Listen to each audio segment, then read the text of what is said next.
Crown Bet is back in the game, built for the big moments in racing and sport, from a name you know. Bet with Crown Bet today. Chances are you're about to lose.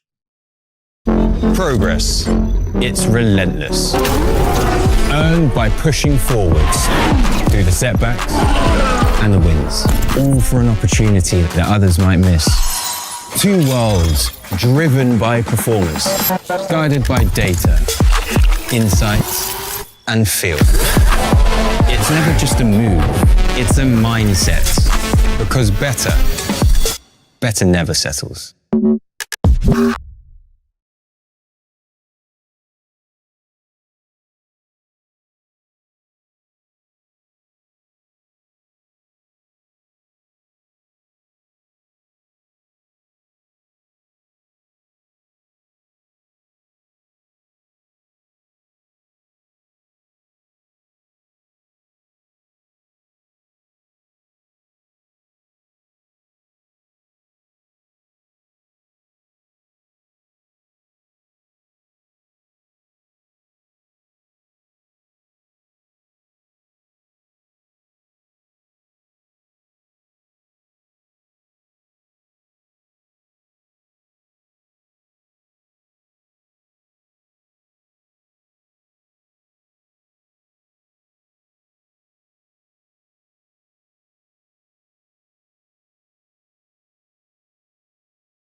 Last one, table 70. Welcome back to the Aussie Millions Poker Championship presented by CrownBet. Ben Blashke here from Poker Media Australia.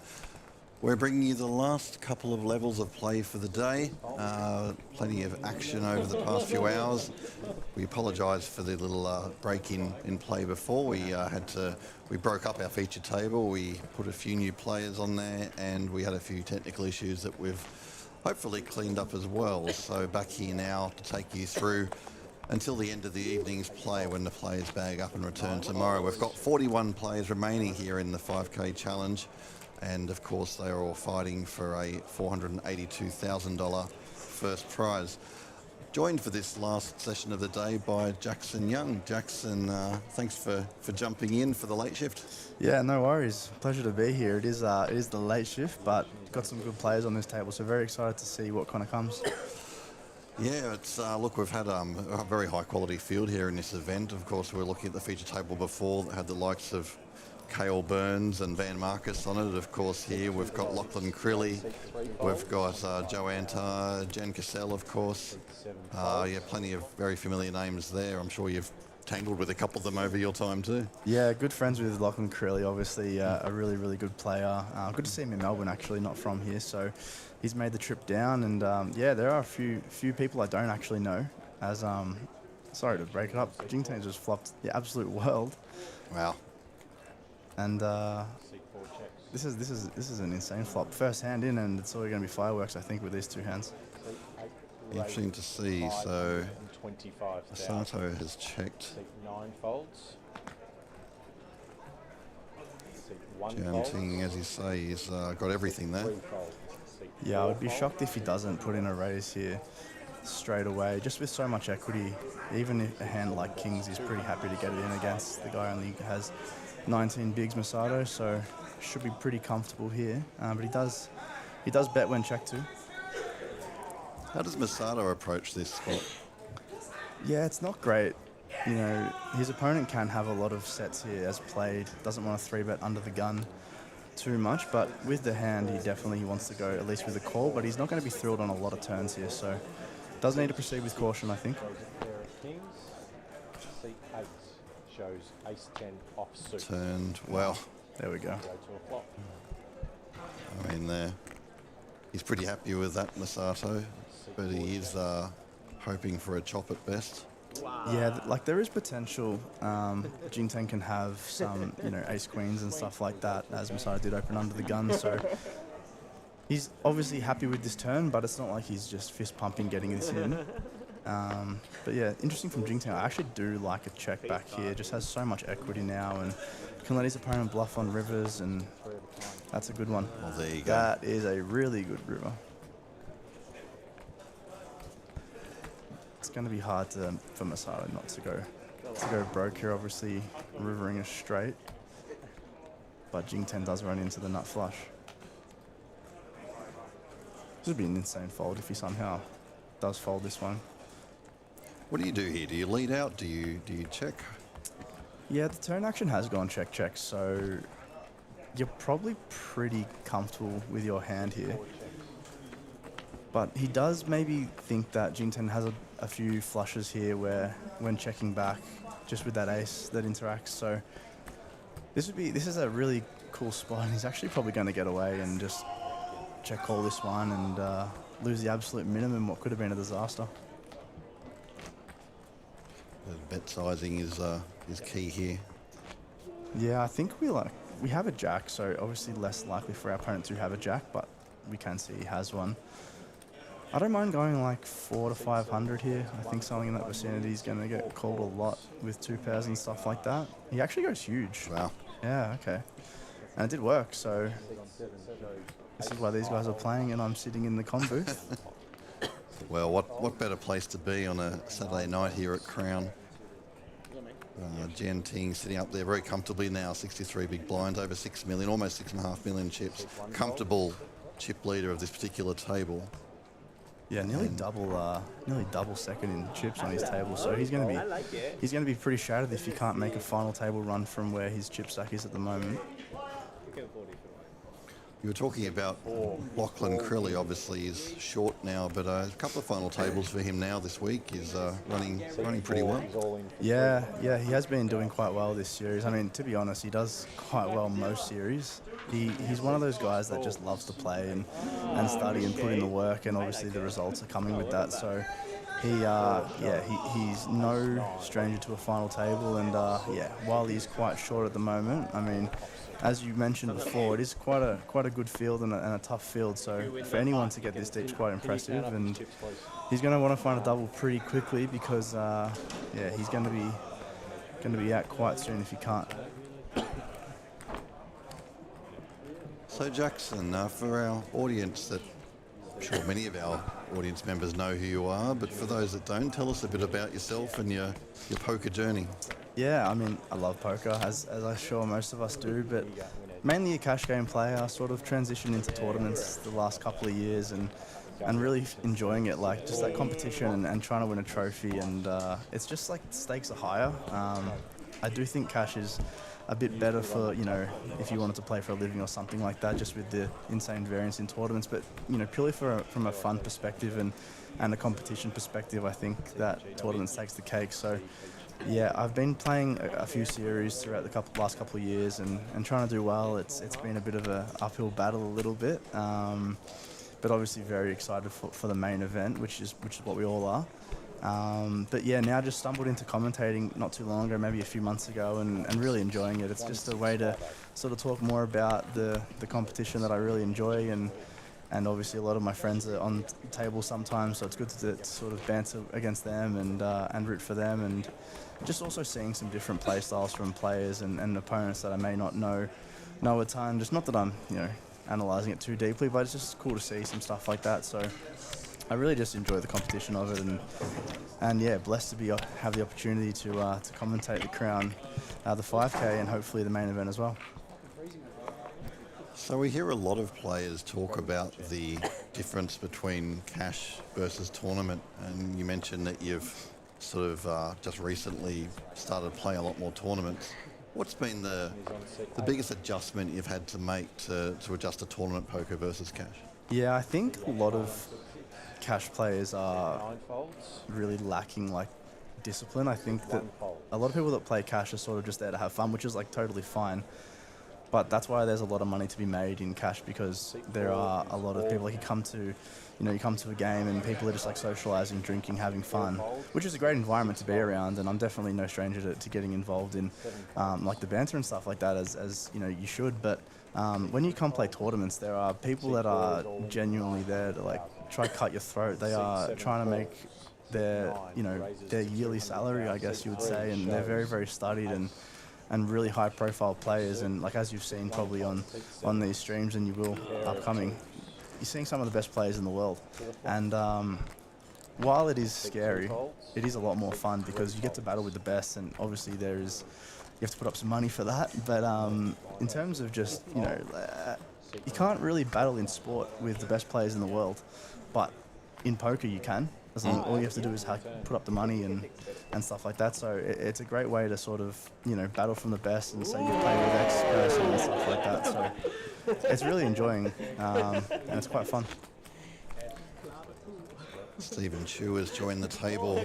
He's been around. Stephen's been around for a long time. I remember Stephen back from, 20 years ago or so, when I was first getting into the game, or maybe just a little bit after that.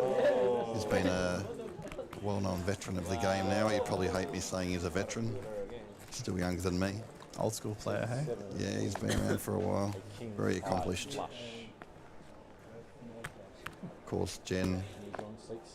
Last Partner one, of table Bert Perry. 3. So, 70. Jen's a crusher. yeah, she's got a great record. Of course, she won the Gold Coast. I can't remember the actual name of the event, but a couple of years ago won the Gold Coast Series, and she's done pretty well in Asia as well. I know her and Bert have done the Asian circuit a little bit the past few years. 200,000. Yeah, that would be a lot of fun. I definitely haven't taken the opportunity to go international as much as I would have hoped, and the fact that they're doing that and battling away, having fun in Asia. I mean, I've heard the Asian series are quite juicy and really fun as well. So, yeah, a little bit jealous, not gonna lie. 3 folds, 4 folds.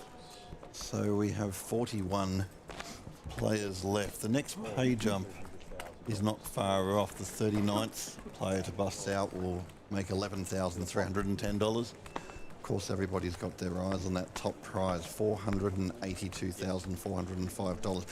What an amazing return for a $5,000 investment. It is quite insane, and obviously poker is a game of skill, but there is a bit of luck involved, and if it can be your tournament, you can run well. You can literally make $500,000 in just a couple of days. So it is quite absurd that that's the opportunities presented here. But yeah, it's going to be one of these 40. Like, that's the thing. You kind of feel like it's out of reach or it's impossible to win because it's just so hard. But like, someone has to win it, right? That's right. And that's what's exciting about it. So yeah, hopefully one of my friends can do it just so I can get a free dinner out of it. That'd be nice. But just awesome to see some good competition. Just those small victories are important. Free dinners. Yeah, I mean, free drinks. Yeah, that's sort of the thing that we do when we go away. If anyone has like a score over 10K or wins a tournament or final table or something like that, they sort of shout the dinner. So it's just a little bit of an incentive, I guess, but everyone's rooting for them regardless. But just a nice little way to, someone has a nice series, they can give back to the friendship group a little bit. You made a really good point before about, what other sport? Now, I'm not going to go out and play Novak Djokovic. No. I'm not going to go one-on-one with LeBron James or anything. But I was sitting here earlier today, and Michael Mizraki was playing a $280 satellite over there. Oh, wow. The world champion. That's just such a unique thing to poker. You don't know who you're going to be sitting next to any day. Yeah, and that's the beauty of it. Last one, 70. These players, no matter how rich or no matter how good they are, like, a lot of them just love poker and, obviously grinders here grinding away. But when you go to a Vegas or something like that, the amount of times you just see in a Negreanu or an Ivy just on the table next to you. I had both of them on the table next to me, and it's pretty cool. You see these guys growing up, and that's how you got into poker, and to be literally 10 steps away from them is quite cool, and you can't really get that in any other sort of competition. So that's the beauty of poker. Looks like we've got our good friend Craig Abernethy watching on. Australian Poker Schedule. I'm sure that our viewers are very familiar with Craig. Does great work with the Australian Poker Schedule and the Poker Pulse podcast. I always tune in. Brilliant. Who would like to see Ben versus Grinder? No chance. No chance. Thanks, Paul. That would be a pretty one-sided battle. Just want a quick question for Craig. Are you still doing some fantasy stuff moving forward? I personally love the fantasy stuff. I'm not sure if you've seen it, a lot of it. Yeah, it's great. Just you can go the one route of picking the best players, or you can go the other route of just picking all your friends, and an additional incentive to sort of try to do your best. And when we went to one of the series last year, I was playing $120 tournaments just trying to get fantasy points for my team. I didn't have any financial incentive. I felt like I was obliged to. So it's a lot more fun, and I think it brings like an extra level to the game, and something that I think that, you know, they do it in Vegas, obviously, within the grinders 25k one, but yeah, it's just good for camaraderie, and it's a good vibe. Yeah, a bit of fun. Yeah, great stuff that Craig's done there in putting all that together. And glad he's tuning in as well. Hope you're enjoying these familiar voices, Craig.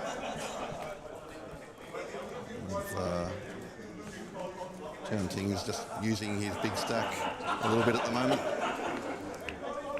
Yeah, I really like this hand selection actually. It seems like he's quite studied just from the brief watch I've had, but these sort of junky hands that are very happy to sort of raise, and then if you get re-raised you just fold, they make good candidates to go for a blind v blind raise, and yeah, you can put your opponents in some tough spots down the track. Interesting flop. A little bit of something for both players. Yeah, this is going to be interesting to see how this one plays out. Obviously, you know, got the gut shot and 2 overs versus bottom pair and a backdoor flush draw. Obviously, it's nice having position. Part of this is nicer having the big stack, just being able to put a lot of pressure on. Obviously, there's not a heap of ICM pressure at the moment that you can apply, but when you are, you know, this deep into a tournament with $500,000 up top almost, it's very hard to, you know, have the willingness to call down some light hands. Like, let's say the turn's like a 9 or something like that. That's a good turn. But you can get put in some gross spots, and this is potentially a hand that Jing Ten might go for the triple barrel with. He has the range advantage, and then, you know, because he's the one that raised pre-flop and stuff like that, so it's going to be interesting to see how he proceeds here. I definitely wouldn't hate him to bet again, but we'll see what he comes with. Well, I imagine he's probably not putting Zhang on a king in this spot. Yeah, the only kings you can really have are, you know, obviously shouldn't have ace king, but, you know, king 2, king 3, king 4, king 5, and potentially king 6. So there's not a heap of kings that he can have, but he is looking like he's going to put some pressure on and potentially triple off. And yeah, this is gonna be a nice hand to call down with, I believe, unless you get a really disaster river like an ace or a 3 or something like that that completes 4 to a straight. 6-7 bets 150,000. 6-1 folds. 6-7 Into the river. Does counterfeit him, but he shouldn't think that his opponent has a lot of 4x. I don't think Jing Teng would double barrel the turn a lot with 4x unless it was, you know, a certain hand like a boat or maybe 3-4 or something like that. But even a hand that strong might want to check and play some pot control.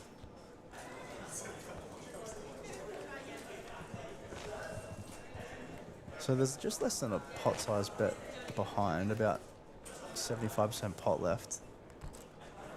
I was going to say, the backdoor flush does come in. Does he elect to jam this, or just wants to give up now that the backdoor flush has come in, doesn't hold a spade? The action is on seat 6. I think if he had something like the 6 of spades, he may be a lot more inclined to go all in here, obviously just blocking a little bit more of your opponent's flushes and straights with 6-3 and some spade combos, but he does check. He might just check this one back. That was going to be my next question. Yeah. Does he go for very thin value here? Yeah, he does check it back.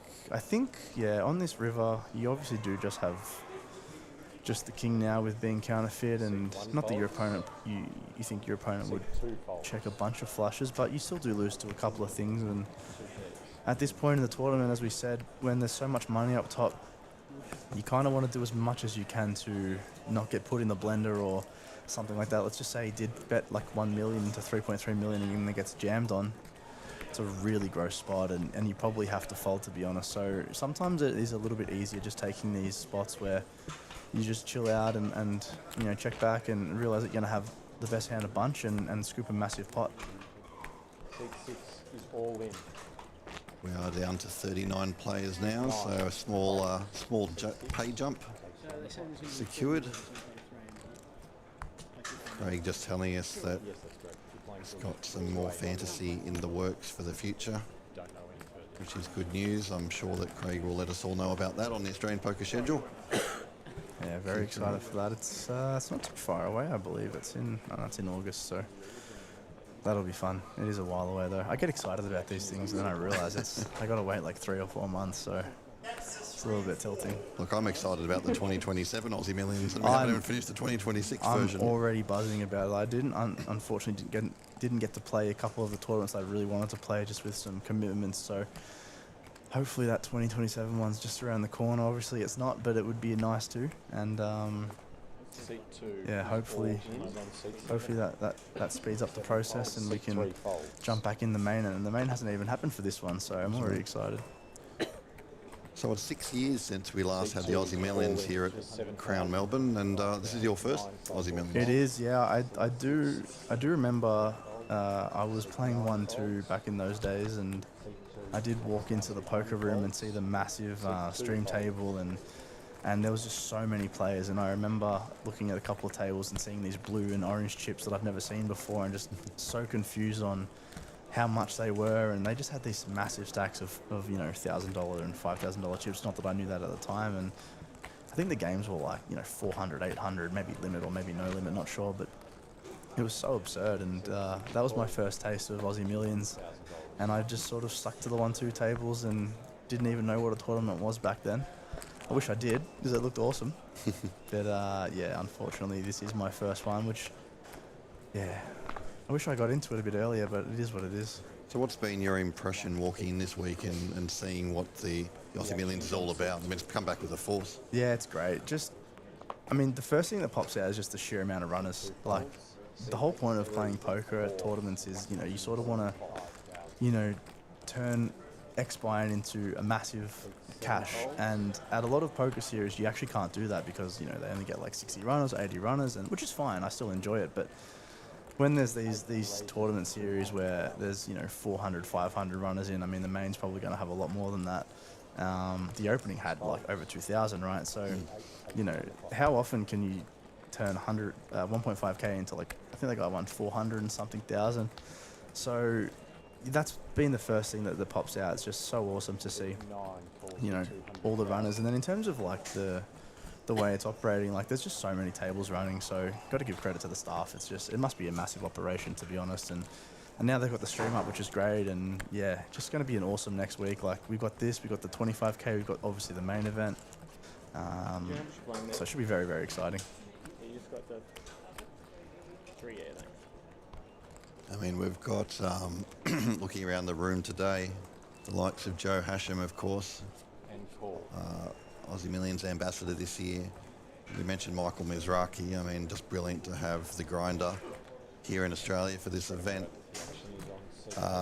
We've got quite a few international players. We've got a good contingent here from Mexico, actually, I've noticed. They actually, from what I've seen, play quite a bit. Not just the Aussie Millions, but they sort of tend to hang around Australia. Maybe they think we're free money or something like that. As Jen does flop top pair, so it goes open from the button. Jen flats the small blind, which is probably the smart play, just with her stack size, and Chu does call the big blind. And yeah, Jen with the top pair, backdoor flush draw, and Jiaxing with not a lot but a big stack. I'm going to say Jen's going to elect to call this one. She doesn't really want to bloat the pot. There's not, as I mentioned before, not a heap of ICM pressure at the moment, but she doesn't want to just bloat the pot with a king. Our opponent can have a lot better hands as well, so. Just pretty standard call in that spot. Yeah, let your opponent bluff off. Let's say it turns like a queen, or there we go. Then, it's not going to be the most comfortable spot in the world for Jen, but I mean, not that she knows, but her opponent's most likely going to double barrel this one, and she can hopefully pick off a nice little pot. Last thing she want to see is a 9 on the river, of course. Yeah, that would be brutal. Maybe the 9 of diamonds, she can somehow find a massive fold. She made a massive fold. I'm not sure if you saw it, but she made a massive check back. She rivered a straight or something along those lines, and just checked back against, I can't remember who it was, but on like a final table in a huge spot, and it was right. It was actually absurd. So she definitely knows what she's doing, and I think she's going to be pretty confident calling this one, and probably wants to fade a diamond, to be honest with you. Ace isn't great either. Okay. She's probably pretty comfortable with that. Yeah, it's not the worst card in the deck at all for her. Yeah, she probably thinks her opponent's going to check back a queen a lot. You know, if let's say our opponent had queen jack, well, there's not really a huge incentive to bluff now on that turn because we've just picked up some showdown and we're still behind a king. So I think Jen's going to be quite comfortable with that river. And unless he jams, I think it's a pretty comfortable call. 6-7 folds. It's very hard to check back this as well with just jack high because obviously you just don't beat anything, but he does just check back, probably thinking that Jen's not going to fold anything now that the board's paired, which is probably a fair assumption. With 2 pairs. So Jen's 4.7 million now, so she's pretty comfortable at this stage. Yeah, 50 bigs almost, and in this spot in the tournament, she is actually chip leading now the table, which is in a great spot. And as we can see, look at the stack distributions. There's 3 stacks with 45-ish, and then everyone else is sub 14. So probably going to see a bunch of all-ins coming up in the next 10 or 20 minutes, I would say, and these big stacks are going to do their best to try pick off a couple of key spots here, but. Yeah, it's going to be interesting because when you do have like 45 bigs and stuff like that, and the average is 35 bigs, just looking at the screen, you know, when someone jams for 10 bigs, obviously it's not a huge dent to your stack, but you do that again, now you're back down to like 20 or 25 bigs, and you're in that sort of shoving range again, so you do sort of want to preserve your stack here a little bit, and you can put some pressure on, but I feel like it's a lot better to put some pressure on some middle stacks, like some 25 big blind stacks, and in that sort of range, so... The action is on yeah, C3. I think these 3 big stacks can sort of just chill out a little bit C4 as is all Masato in. does jam. C4 These is 3 big all blinds. in for 300,000. C6 folds. C2 folds. I would C7 expect that to be folds. called somewhere along the way. Yeah, even the big blind. Who's the big blind? Big blind. Okay, Krilly has 9.8 big blinds from the big blind, and unless he's got some really real garbage, he can't fold this one, I would say. C1 folds. And that is not what you want to see. He's hating his life. I think you still C1 is all have in to for call just because obviously you can when someone jams for 3 big blinds, you can fold out the complete bottom of your range. It's pretty close to the bottom of his range. This is very close. Like if he had 6-5 offsuit, he's snap calling this. If he has 6-2 offsuit, he's snap folding this. But 6-4 offsuit, it's a little bit close. You obviously invested. I think he's just. Oh, he does fold it. Okay. And C2 Yeah, you have put your folds. big blind and your big blind ante in, so you have already put in 200,000. So you got to call 200,000 to win a pot of roughly like 700,000 or 800,000. So you're just not in a great spot ever, which is the reason why Billy did fold, and he's going to be quite shattered with that. He's already nursing a small stack and now can't find a call off with 3 big blinds. He was probably sitting there thinking, right then, there were so many hands he could have caught off with Yeah, them. any suited hand, I believe, just because, yeah, there's no huge ICM pressure, so just any suited hand, he's flicking it in. Any, Jack 3 offsuit, he's flicking in potentially. Or maybe you can fold that, but like, Jack 7 offsuit is just like a snap call, obviously. But yeah, when there's 3 big blinds, he's probably calling any Jack X, I would say, and you just need to see one picture there, and unfortunately couldn't, which is a shame. The action is on C4. C4 folds.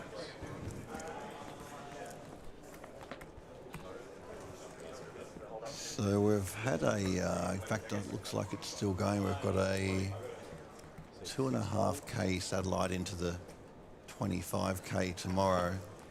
That's reaching its final stages. Looks like we've got about 6 seats C7 raises. being given away tonight for the 25K. And we've got 39 players still remaining here in the 5K challenge. Of course, we will be streaming tomorrow from 3 p.m. We'll bring you all the action from day 3 of this 5K event. We'll certainly be streaming the feature table will be from this 5K when we start tomorrow. We'll also be bringing you regular updates from the 25k. And I believe that when the 5k does finish, if it finishes before the 25k concludes, we will probably be streaming from the 25k, but that's a little bit up in the air, depends on how things play out tomorrow. And of course from Monday, got to catch all the live action from day 1A of the main event. 6 long years in the making. The Aussie Millions is back here at Crown. It's great for me. I'm a Sydney sider. It's great for me to come back here to Melbourne and see what's going on here at Crown. There's some great new restaurants and Kolkata Cricket Club, terrific Indian restaurant, ate there maybe 6 or 7 months ago. Highly recommended. I'm also told that Marmont, the California style bar that opened in the past year or so, is well worth a visit for a nice cocktail or an afternoon beer. I think I need to explore a little bit more. I haven't heard of these places because You've got to go have a look. Yeah, I think the thing when you're travelling is you obviously stay more city way, where when you live here you don't. So I do need to come down to the city a little bit more and check out all the Crown restaurants. But we do see Krilly. It looks like a flip, but he's actually only 40% likely to win this hand, and no, it's not a great flop. Well, that doesn't help. 6 of clubs would be good for Krilly, I guess. So you got the 1.25 in seat 4. So, an ace or a jack. How much is that one? And the cannot catch, and we lose Lachlan, and we're down to 37. So working our way through the field. Last one, table 70. We have about an hour and a half of play, roughly, a little over an hour and a half of play left tonight before we bag up. Of course, this was supposed to be a 2-day event, but So many runners. 464 runners that comfortably exceeded expectations. Every event so far over the past week has smashed expectations. The opening event had a $1 million guarantee. It was up to a 2.7, 2.8 prize pool. It's just absurd, isn't it? Amazing. Is that exactly 2.5? But just goes to show what the Aussie Millions does. I mean, it is the premier tournament series in Australia, so I'm not shocked that. I mean, I'm shocked that there's this many runners, but I'm not shocked that they pulled it off because, I mean, this is what they're famous for, right? Yeah, you're probably too young to remember, Jackson, but back in the day, sort of the years after Joe Hasham won the World Series in 2005, the Aussie Millions was sort of one of the three. There weren't that many $10,000 buy-in tournaments around the world at that time. Aussie Millions was one of the few, and it was certainly one of the top 3 exclusive tournaments in the world, alongside WSOP, and I believe the PokerStars Caribbean Adventure at that stage might have been the other one. I think the PCA. So they were sort of the elite tournaments that everybody aspired to. Of course, now $10,000 buy-ins are a dime a dozen, aren't they? But It's absurd. There's $1 million buy-ins and 250Ks and 100Ks and 10K for some people is just nothing, which is quite absurd. But I guess when people play recreationally or for a living, or some people can satellite in, and I mean that's the beauty of it too, right? Like I had a friend who did the $85 satellite, and he won that 1.1k ticket, and he's gonna use it in the next few days, I think, and try win himself a main event ticket. great opportunity to satellite into a major event for such a small amount. We know the famous story of Chris Moneymaker winning his ticket into the World Series of Poker for $40 US from memory, winning the main event, $2.5 million. And sparking the global poker boom in 2003. It is absurd that he won that with that story, with that name. I mean, that's the reason why it is what it is, right? But, It was meant to be. It just was meant to be. Guy called Moneymaker. Well, look at this as another big pot developing here. Plenty of action happening here, actually, over this first half hour of play. Yeah, Joe's obviously in a pretty good spot here to double up. I think that Zhao could have potentially folded this one pre, but when you know you're going to hit the ace... Oh, wow. There it is. Ace in the window. Not to worry. Does double up. I'm not sure if you caught earlier in the day, Paris got it in with queens against aces and flop quads. Yeah, I did see that. I did.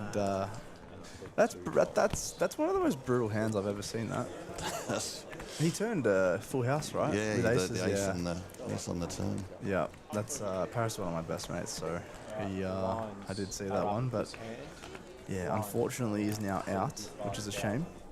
So much money up top, and you do just want to run really good. But I think just getting in the money for such a big buy-in's obviously a nice little consolation prize. But yeah, that was one of the most brutal hands I've seen to date, I reckon. I mean, how often are you going to see quads over top full house in a 5K tournament?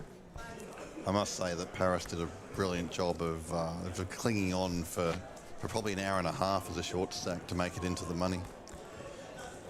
Yeah, he does that. He usually has a massive stack in a lot of tournament spots, and then occasionally when he does have a short stack, he does find a way to maneuver it and just cockroach his way into the money a lot of the time, or get a pay jump or something like that. And like at the end of the day, those things are very valuable. You do, as a tournament player, need to know that when everything isn't going your way and your bluffs aren't getting through and your value is not holding, that you can just make the money sometimes, or get a pay jump or something like that. Because at the end of the day, there's no point getting frustrated when you're maybe like 10 people off the money or something like that, and just putting it in because you just tilted it yourself or at the game.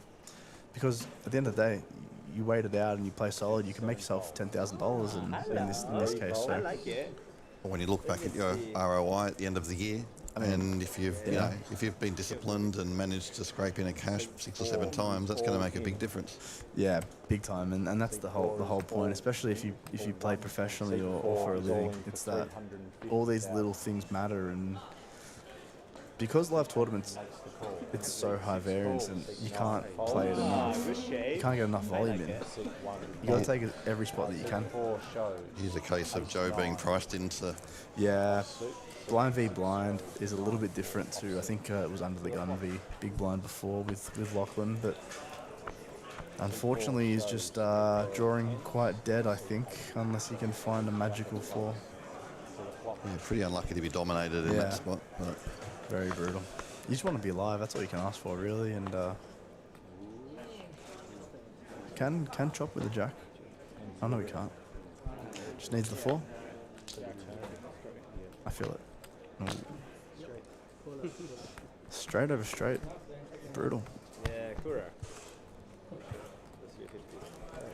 Yeah, unfortunately, Chris Culinary hasn't been able to find a hand yet on this table, which is a shame.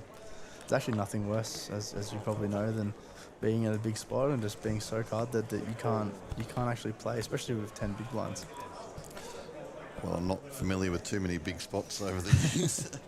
Don't get to play that often, and when I do, I'm often out early. But yeah, certainly I'm well aware of the frustration of just not being able to find a hand and watching that stack get shorter and shorter as the day goes on. Yeah, it is brutal, especially like in a final table spot where let's say there's like 6 left and you're playing for a lot of money or whatever, and because the blinds come around so quickly and you card dead for maybe like 20 hands in a row, which really isn't that much in the side of things. You just go from a massive stack to a middle stack, or a middle stack to a short stack, and it's pretty brutal. And sometimes you can't do a lot about it, and that's why poker's such a brutal game, because a lot of the time poker is skill, but there is so much luck involved as well. And that's why we see some of these $40 winners turn into 2.5 million, because I think he was just blessed with that name. I think it was destiny. Yeah, you couldn't have picked a more appropriate name, a more appropriate time for it to happen. It'd be amazing in an alternate universe if you never won that. What happens with poker? Does it ever get as big as it was? I mean, I guess not. I think it was inevitable that poker would become popular, but there was little moments in time. I mean, Joe winning sparked the boom here in Australia, 2005. Yeah, that was a great time for poker in Australia during those early years too, and we saw a number of big events popping up around the country within the next couple of years. It really saw the game grow. That's one of the things I've enjoyed most about coming back into Crown this week is I've been around this game for a long time now, but just seeing some faces that I haven't seen for a lot of years, but they've come back out of the woodwork. Yeah. That's the thing with poker is even if you quit, that you'll always play the biggest main event of the year. Yep. Just because of that one chance or that excuse to go away. Plenty of outs here for Chris to survive.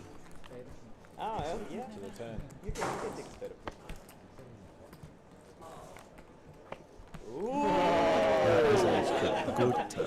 That's a very interesting turn. Now he needs to dodge a spade, but also pair the board, ace, jack or 10. There's the too many outs syndrome. I don't think it's coming. When you have too many outs, it never comes. Well, the irony. Yeah, makes us straight, but is killed by the too high flush. Seat 7 wins with a king high flush. So we're losing a few players here pretty quickly. We're down to 35 here in the 5K challenge. Lost one, table 3. Sorry, 70. Look like we'll be having I know I'm very good. some more players brought up to the table shortly, but meantime we'll play some 6 max at the feature table for a little while. Way more fun. Have you played many 6 max tournaments in your days? 6. On the rare occasions that I play cash, I quite enjoy playing 6 max, Yeah. just because of the action. It's a lot more fun. You Yeah. can actually play a lot more hands, and like sometimes poker can get a little bit stale and boring, especially in nine-handed stuff if you're card dead. But in 6-handed, you can just open up a lot more, and everyone's a bit more loosey-goosey, as Nlhe would say, and it can be a lot more fun. But I think they ran the 5K 6 max a few days ago. Is that correct? Yeah. They did. They have to look up the exact numbers, but I know they had over 300 runners in that. It's insane. The action is on seat 9. Yeah, it's certainly been a record-breaking week here at Crown Melbourne for the Aussie Millions Poker Championship. Seat 1 folds.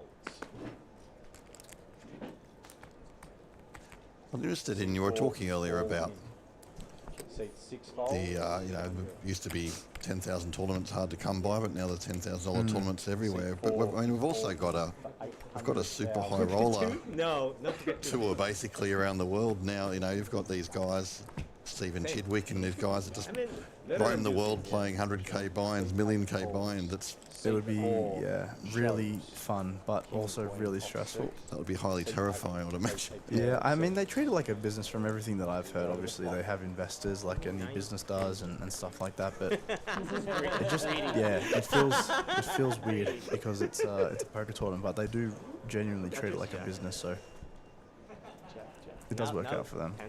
We go to the turn. Oh, Jack. I like Jack. 10 would be a beautiful card for Masato. Try get some counterfeit outs, but he needs to find a king or a queen to stay in this tournament.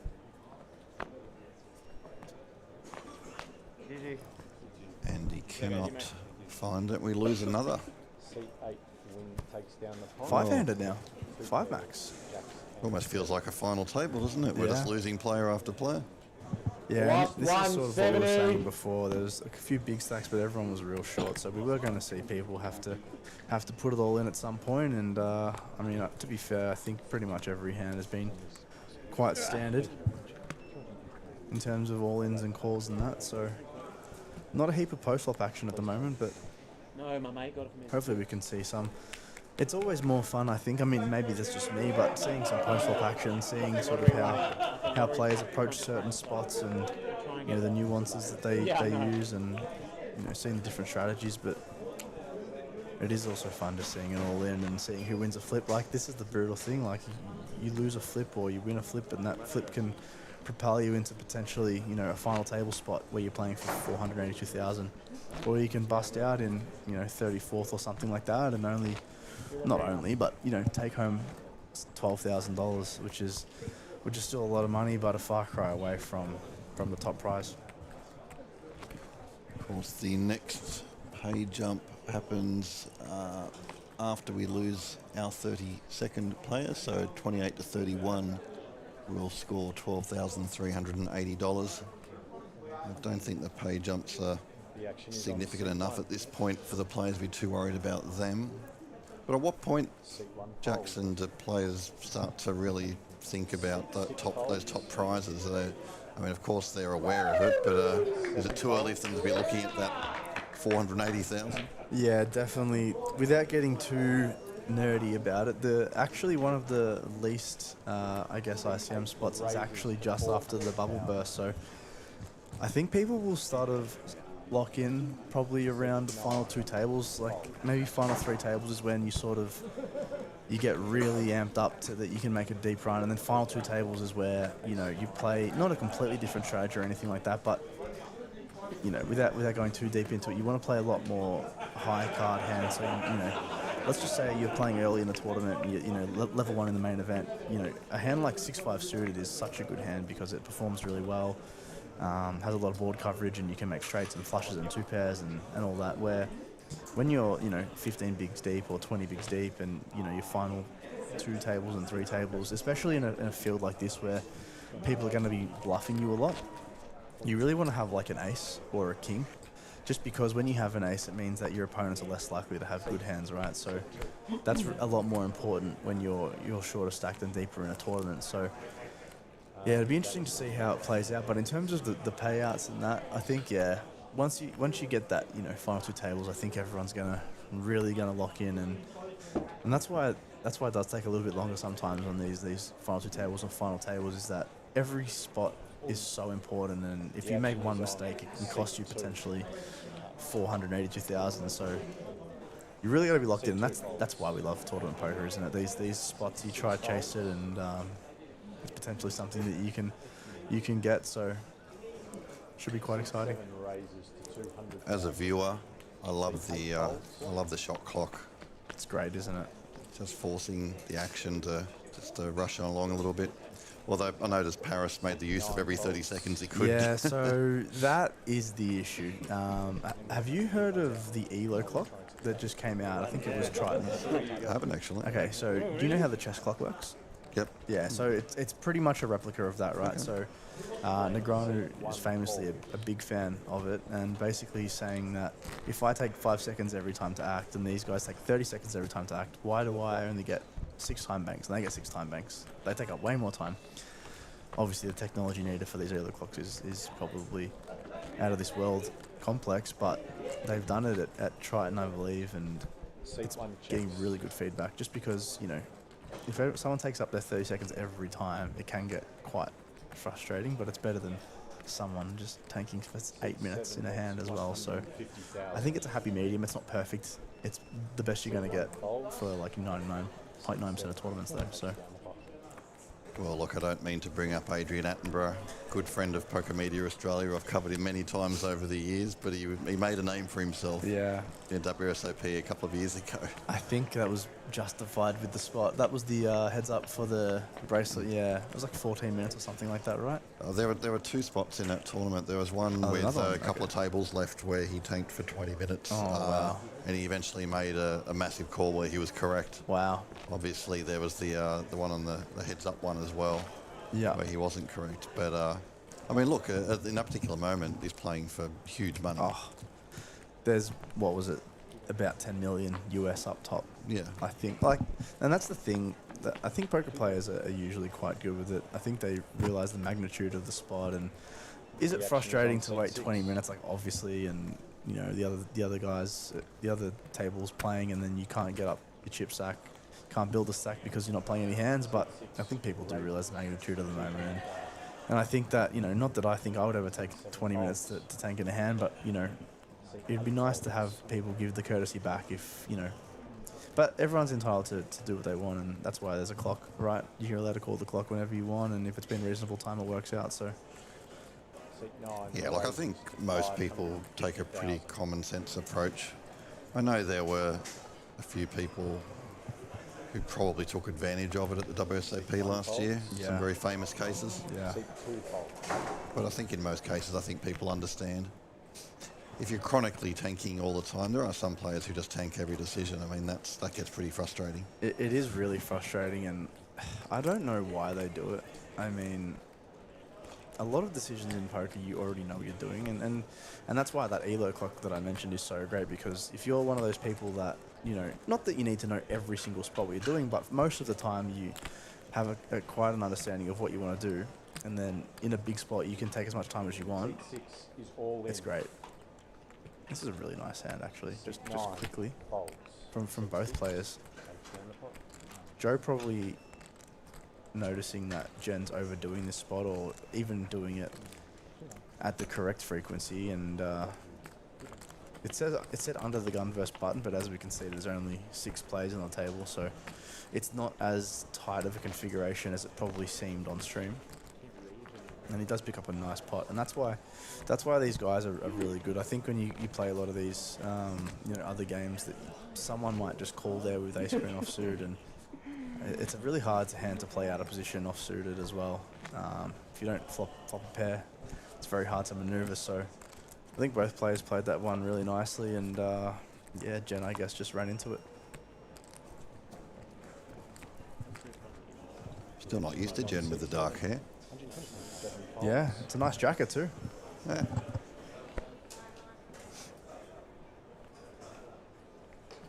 Seat 8 raises to 200,000. I'm too uncomfortable when I play poker. I want to be like in a hoodie and comfy, and she's just wearing this boss jacket. I respect it. Seat 1 folds. It's a nice fold from Stephen, actually. And that's what we were saying before with the short stacks. There's certain spots where you just need to know that, you know, don't need to put it in where, you know, potentially approaching a pay jump quite soon, and, you know, he probably realised that he had little fold equity when someone's opened. So, yeah, as you said, he's a very good player. So Seat 6 folds. It's probably one of those situations we're speaking about the difference between cash and tournament poker. If you had 9.5 big blinds and you picked up 6s in a cash game, that's probably going in. definitely, yeah. Seat 6 checks.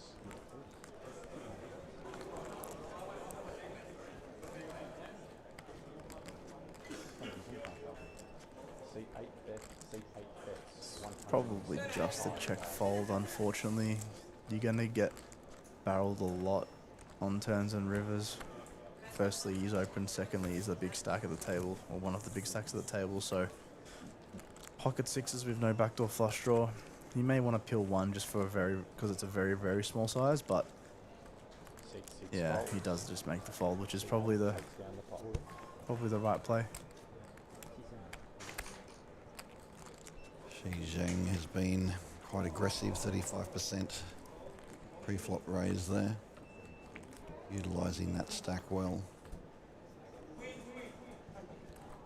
Yeah, there's a lot to be said with just being able to, as we mentioned with Paris before, being able to play certain stack sizes. There's a distinct different strategy between a big stack, a medium stack, and a short stack, and I think that is what tournament players should probably be one of the first things they learn if they're trying to take the game a bit more seriously, is that when you're a short stack, you want to be, you know, playing quite differently to a big stack and a medium stack. So just working out exactly how to do that, and, you know, realizing that as a medium stack you actually want to be super tight, and as a big stack and a short stack you can actually be quite aggressive, and just knowing when to do it is sort of the fun of poker and the fun of learning. I mean, that's the great thing about poker too, when you want to sort of take it a bit more seriously. It's a new skill to learn, and hopefully you just don't go bust before you learn that. But yeah, it's quite a great game. So many resources out there now So today. many, yeah. And I was going to ask you that actually. Back, you know, when you started covering poker and playing it, I assume there was, you know, little to zero courses or even coaches and stuff like that. I think everyone wanted to keep it a bit more secret, or maybe the internet even wasn't huge back then, I guess, right? I mean, I remember reading books. There were a few Yeah. books around that were pretty famous. You know, obviously Doyle Brunson's book is very famous, and you know, there's a few of those. And then you had Phil Gordon bought out, I think, Little Blue Book, and you know, there were a certain number of books that you sort of had to read that gave you general strategy. But certainly, he didn't have the online training courses. He didn't Yeah. have this wealth of you know, I mean, I always enjoyed when they became available, sort of watching watching live play and watching it be explained. You know, I enjoy that so I can visualise. It's definitely my favourite form of learning is honestly just YouTube. Just watching. There's a guy, Bart Hansen. I'm not sure if you're familiar with him, but he just breaks down hands, and it's mainly cash games. But people just call in, say their hands. He says what he would do, and I think that's just like the best way to start. Is just someone who can really explain it to like a novice or intermediate learner, and they can just explain it in a way that you can understand without being too nitty gritty or too advanced. And that's what I definitely recommend. I mean, my students that I coach, we do a lot of that sort of stuff, and you don't always need to do the most visually crazy stuff to get better. Sometimes it's just good to break down the basics and just understand what hands to open, or why it's good to do this, why it's good to that. Not these really GTO crazy things that are very, very hard to understand, but yeah, everything kind of serves its purpose, right?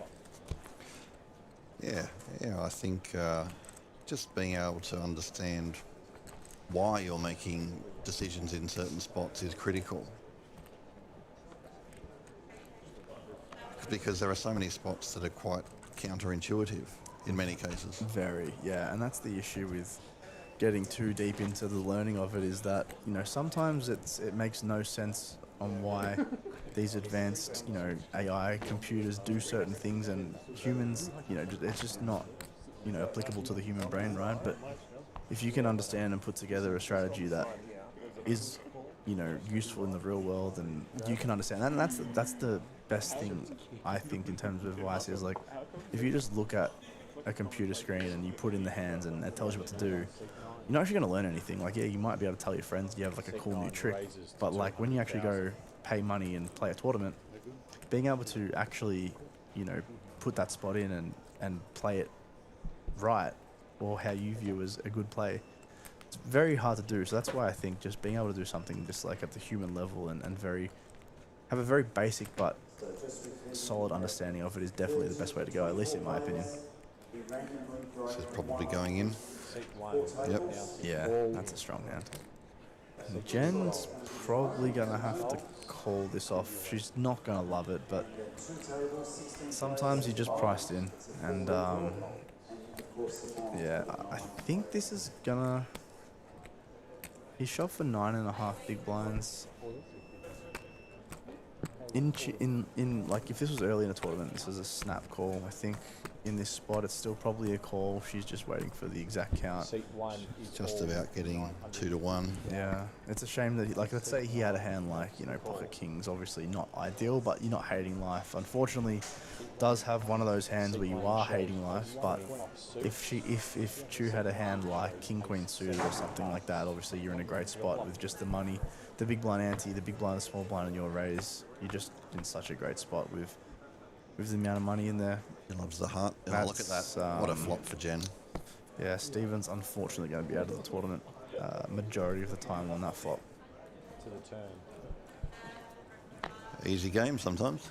Yeah, and that's the thing with tournaments. Like, there we go. She just drills the nut flush on the turn, and that's the thing with tournaments. Sometimes you can do nothing wrong, like Stephen just did, and you're out, and Jen was obviously priced in, but sometimes the worst hand wins, and that is just how poker works. So she's going to be thrilled. She's in a great spot to final table this one. Hopefully she can get it done. Very nice as well. So I'm rooting for her, definitely. Jen will say that she knew that was going to happen. Yeah. It's nice in hindsight, isn't it? Just knowing. Doubt. Yeah. We are back to 5-handed now as well, as the field is really thinning down. We are at 4 tables remaining, I believe. Yeah. Once they we've lost 17 players. I think we came back with 49 players from memory, so we've certainly gone through a few in the hour or so since we came back. It's pretty much exactly an hour. The blinds will be jumping up in the next couple of minutes to 75k, 125k with a 125k big blind ante.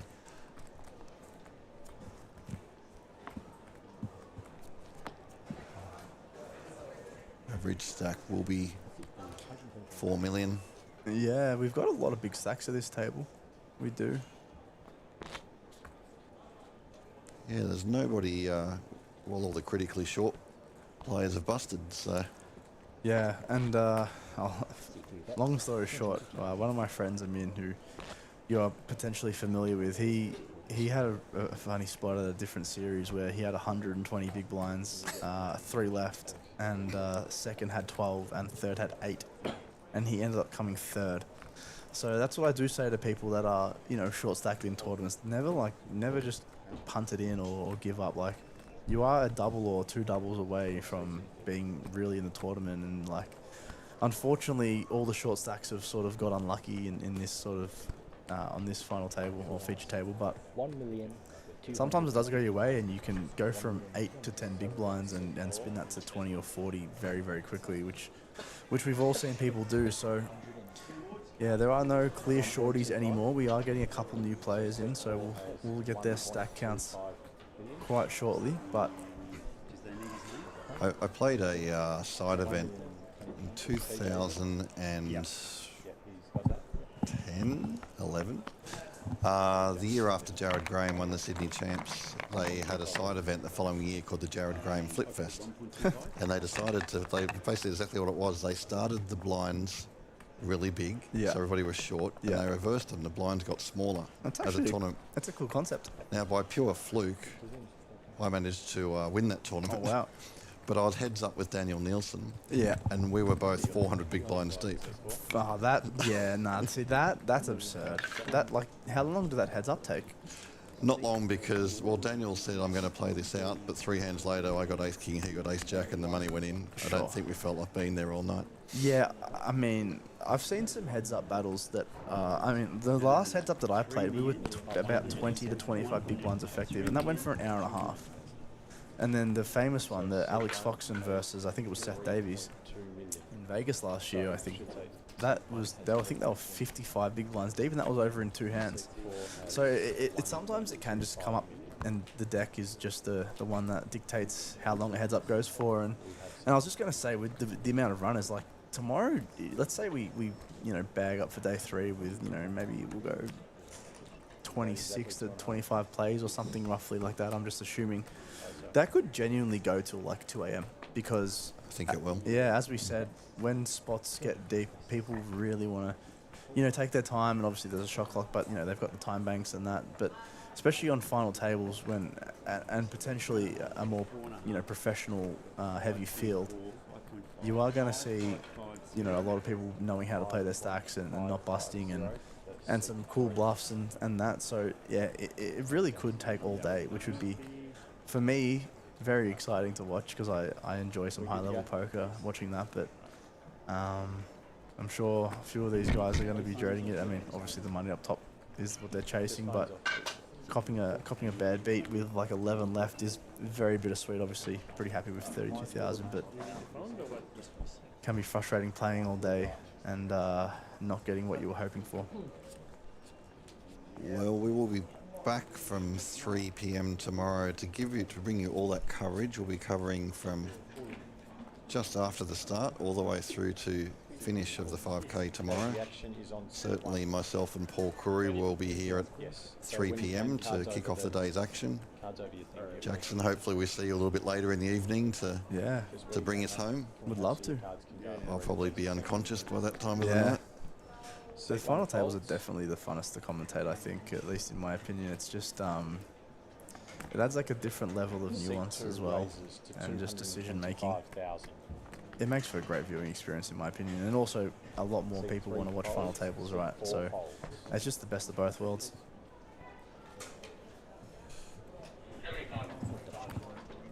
So we've got our new players at the table. TJ has joined us. I had a fun night out with TJ in Vegas a couple of years ago playing craps. It is the best game. I don't play side games almost ever, but yeah, craps is really fun. I will say that. It is. It's actually quite an interesting spot from Joe.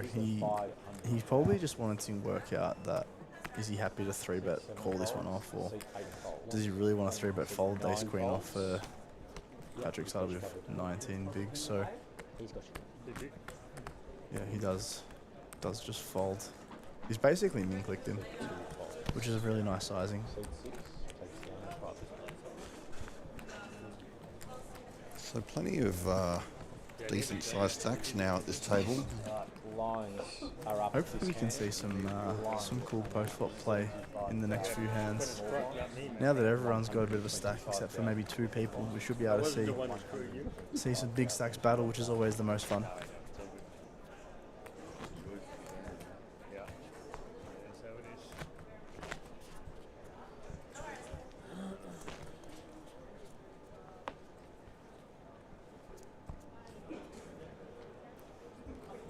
When you're sitting with around Patrick's got 17 big blinds. That strikes me as sort of when you're really in that awkward stack size. Yeah, it is, because now that he's just posted his big blind, or he's about to. Oh, the blinds just went up. That's what it is. So he's only got 14 big blinds now, and now it's really awkward because at 14 we actually can still have some raises. We don't necessarily have to go all in. With 10, this is just going to be a pretty easy jam, I would say. But let's say he had 14 big blinds. You can now just open this to 2 big blinds and not have to go all in specifically. But with 10, it's a pretty easy decision to just put the chips in the middle and hope to take it down.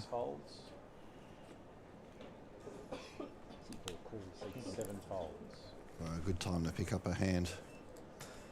And this is an interesting one. So he needs to try to figure out if his opponent is jamming 10 big blinds with worse, and potentially the answer is yes. You need to work out if he's jamming a hand like ace 10 suited, king queen suited, king jack suited, which he probably is. So I definitely think that this call is fine. But he does have to hope that he doesn't come up against a monster in the blinds, or he's hoping to obviously be having his opponent dominated, but they are just racing this one. So this is quite a big race. C4 shows a pair It of is. tens. Not a small pot. Shows ace jack of clubs to the flop. C4 raises to 700,000.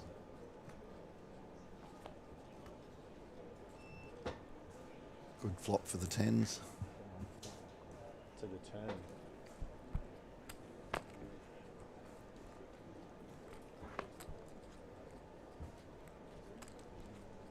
TJ in good shape to double through here. Into the river.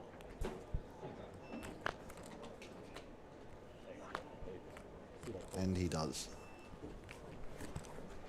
C4 wins with 2 pairs. As I was just saying, 10 big blinds, now 23. Finds one more double up, he's chip leading the table, so it really can just, the pendulum can swing brutally in your favour or against you. So TJ picking up a nice pot, and now sitting in that middle of the pack, just below average stack. I think average is about 35 big blinds at the moment, so not quite there yet, but still in the mix.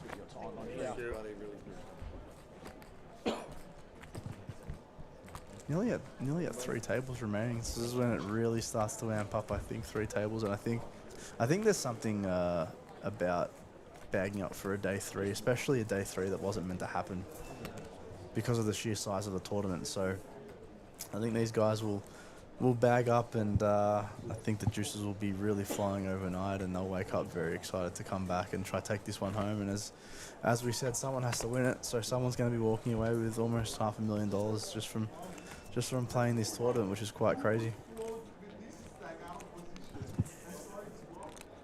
And how do you find this time of night?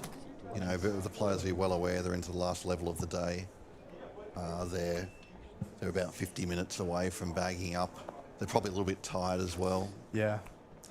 I think the key thing is, at this point in the night, firstly, are you still playing your A game? If you are, not everyone is, so if you are, then you can have that extra advantage over the rest of the players. And just a quick one, just even watching the stream back overnight as well, like when you're done, like seeing Daniel Murphy just fold the A7 suited under the gun, you're probably going to tag him as a bit of a, bit more of a tighter player. So when he opens, maybe perceive a little bit more caution, or, pressure him a little bit more when you can and stuff like that. But in terms of what you just said, I think just like if you're visibly tired and you're not feeling your best, being okay to just kind of chill out a little bit. Like, you can just take some lower variance spots and some hands that you should 3-bet maybe just flat, or some hands that, maybe you should flat. Let's say, someone opens and you're in the big blind, you've got like 8-5 offsuit or something, and you should call, but, you're tired and you're not confident you're going to be playing your A game. You can just fold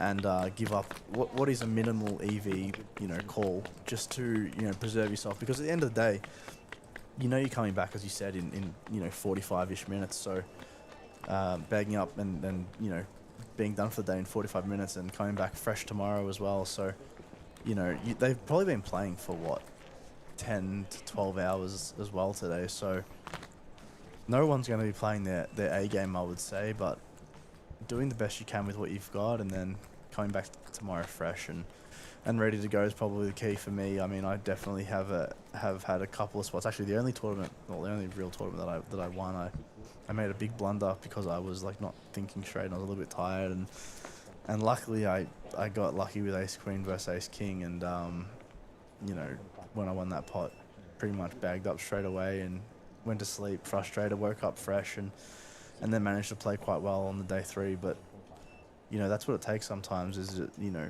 understanding that I am tired and maybe this isn't the spot I should be taking, and taking the lower variance route is probably the smarter way to go sometimes. But maybe that's why Daniel just folded the a7. He's potentially just like, it's late, and I'm on a table with a couple of professionals, and do I really want to battle from under the gun? No, I'm just going to fold, and that's probably fine. Yeah, something to be said about avoiding spots that are highly likely to create some difficult decisions. Yeah. Like even this hand, for example, like if he was genuinely like not feeling great or tired or whatever, can just let it go. Obviously, we know it's a clear call and that, but there's not a lot of flops you're happy with out of position against your opponent here. So it does make the quite standard call though, and this one's going to be check, bet, fold, I would assume, in 99% of cases.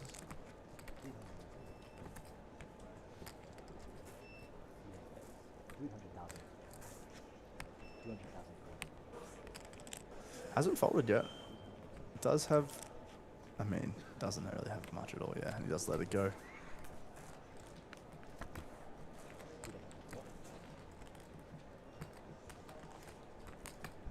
They are, so we got a comment in the YouTube chat, a7 suited on the gun is hardly an open.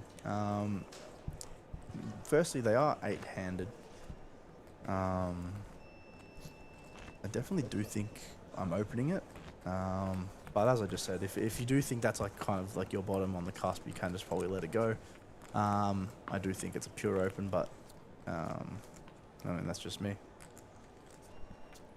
He has quite a nice stack as well. He's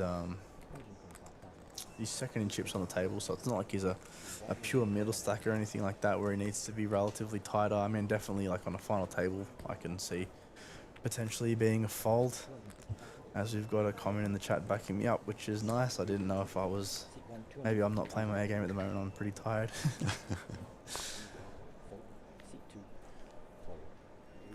We're going to have some leveling in the chat now, I think.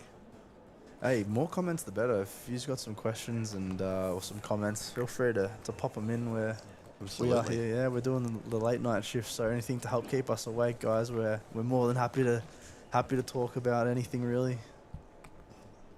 Yep, any questions you have, any comments you have. If you're wondering why the great Paul the Curry, why the voice is not with us at the moment, he's having an early night to rest up those tonsils for tomorrow. It's going to be a big day tomorrow. But you do have Jackson giving some great insights here today. And myself giving much fewer insights.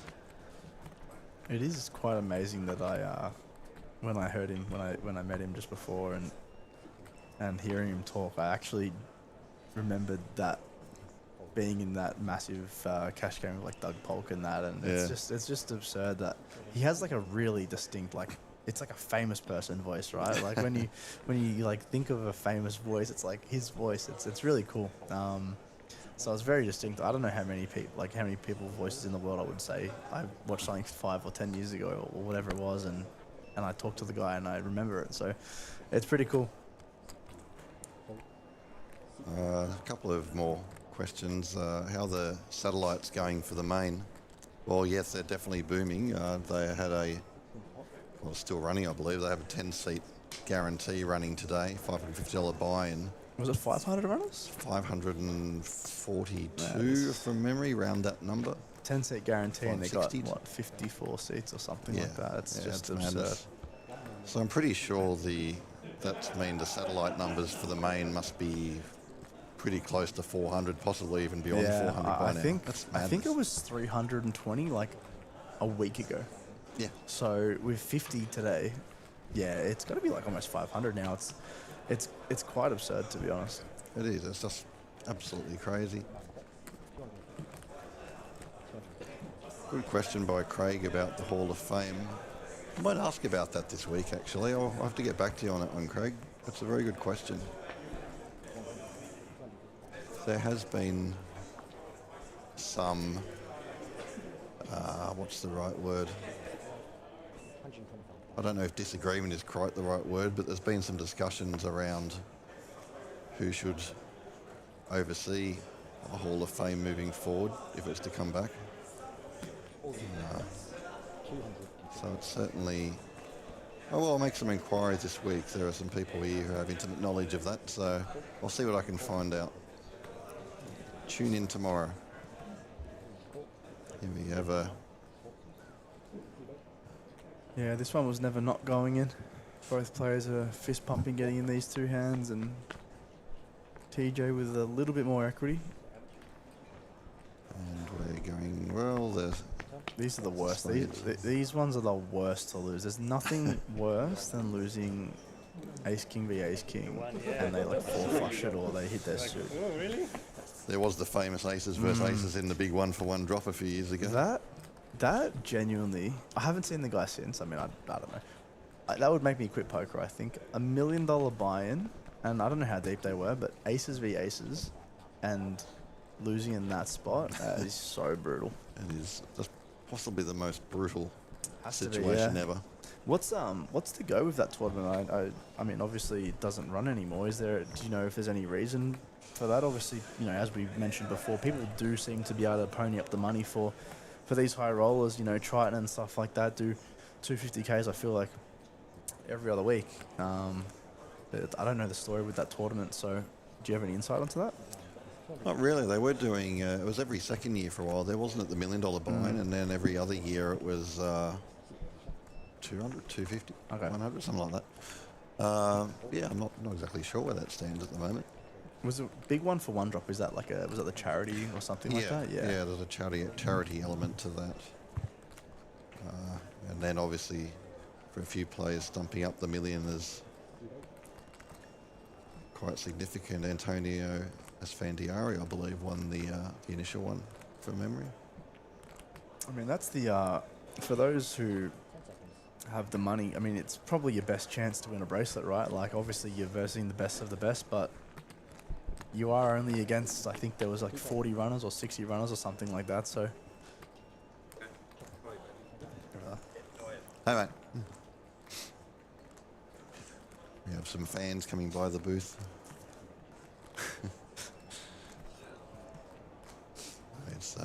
It's good to see all the familiar faces stopping by. yeah, this is quite a good flop for Jen.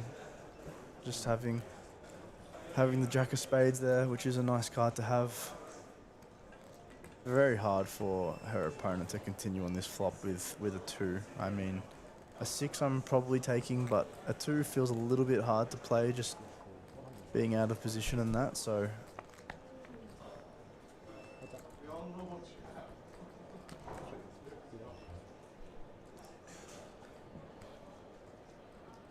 I think she's going to want to double barrel this one quite a bit, knowing that you know, can potentially get a hand like Xiao Sheng's to fold, which is great.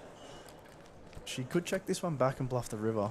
She definitely needs to bluff it at some point unless she catches it. But I mean, I think the general rule of thumb with poker is that when the board pairs, it is a lot harder to bluff your opponents, which obviously in reverse means that you should value bet them a little bit more thinly. But there is a little bit of meta to that. Maybe he knows that and she knows that, but she's going to go for it anyway. But she does check back, realizing that she maybe have a little bit of showdown with the king high. But unfortunately does lose a very small one. Yeah, I think on a couple of different rivers she may have tried to bluff that one, but yeah, she knows that her opponent has a bunch of 6x in range, so probably makes for quite an easy check give up. Yeah, once the board pairs too, it's a little less attractive for bluffing. Yeah, I mean his hands should be pairs, so a queen, a 6, a 2, some pocket pairs and stuff like some 3s and 4s and that, and then some lower spades potentially. So she does feel like she has showdown against those lower spade combos, like a hand like, you know, Jack 10 off with the 10 of spades or something along those lines, which is valid. And this is the difference of cash and tournaments, as we were alluding to before. 9-8 suited is never folded in cash. That's just such a premium hand. But in tournaments under the gun, you can really just let them go with, as we mentioned before, middling stack is a spot where you do want to be on the tighter side, and you do want to favour these high cards, especially this deep into a tournament. So, nice fold from Chin.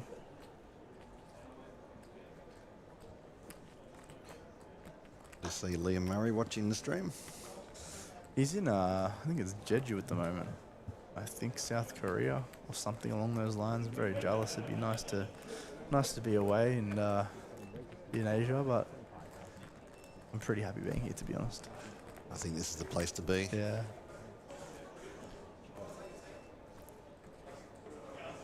So this is an ambitious. Sorry, it's cut off V button, so it's actually not as ambitious as I first thought. I think this is actually quite a standard all-in spot from Joe here.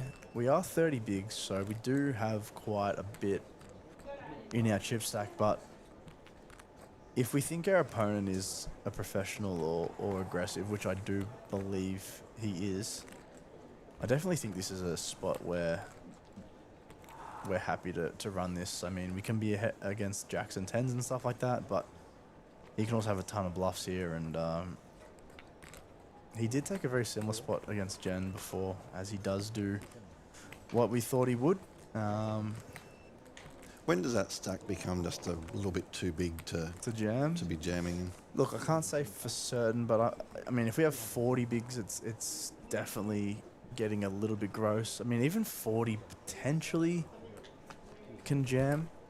It feels like we're getting like a lot of big blinds in the pot with an air hand, like for that stack depth. But for 30, I feel like against someone who's aggressive and knows what they're doing, it's quite an easy all in, to be honest. But yeah, when we get to like 50 big blinds, is just, I mean, I'm assuming never going in for that size. It might even be 4-bet bluffed instead of called. A hand like ace queen out of position, especially offsuit, definitely offsuit, is quite hard to play. So yeah, I think if he has something like 50 big blinds effective, he might go for like a 4-bet bluff and then fold to a jam. And then, you know, occasionally can actually be ahead of some hands. Let's say he calls with ace-jack suited or something like that on the button after his 3-bet and calling the 4-bet. But yeah, not loving it once you get called. I've seen Joe on a lot of streams in the last few months, and having some nice results lately. So this would probably add a big score. Probably his biggest, I would say, if he won this one. I mean, this would be most people's biggest one, I would assume.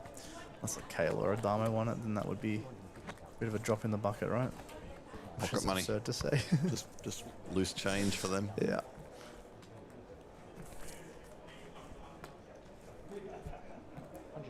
Adamo has always been an interesting player to watch. He's quite creative.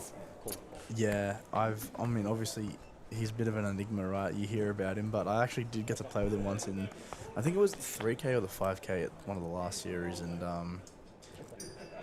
yeah, he got me. He obviously is very well known for over bluffing, and I turned trips in a pot against him, and I can't remember the exact hand now, but I turned trips against him. I'm literally licking my lips, being like, Michael Adamo is going to blast off because he thinks I'm capped. Because I check back turn with like, I think I check back like middle pair or something like that.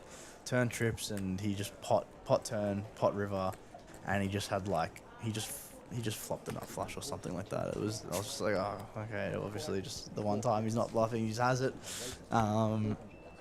So yeah, that's my 20-minute experience with Adamo, but he's obviously very well known for, I mean, he dominated the game for a couple of years there. Like, he was like the guy out of everyone in the whole world. I'm not sure. From what I've heard, he barely plays anymore, which is, someone told me he's like studying, like uni, which, No.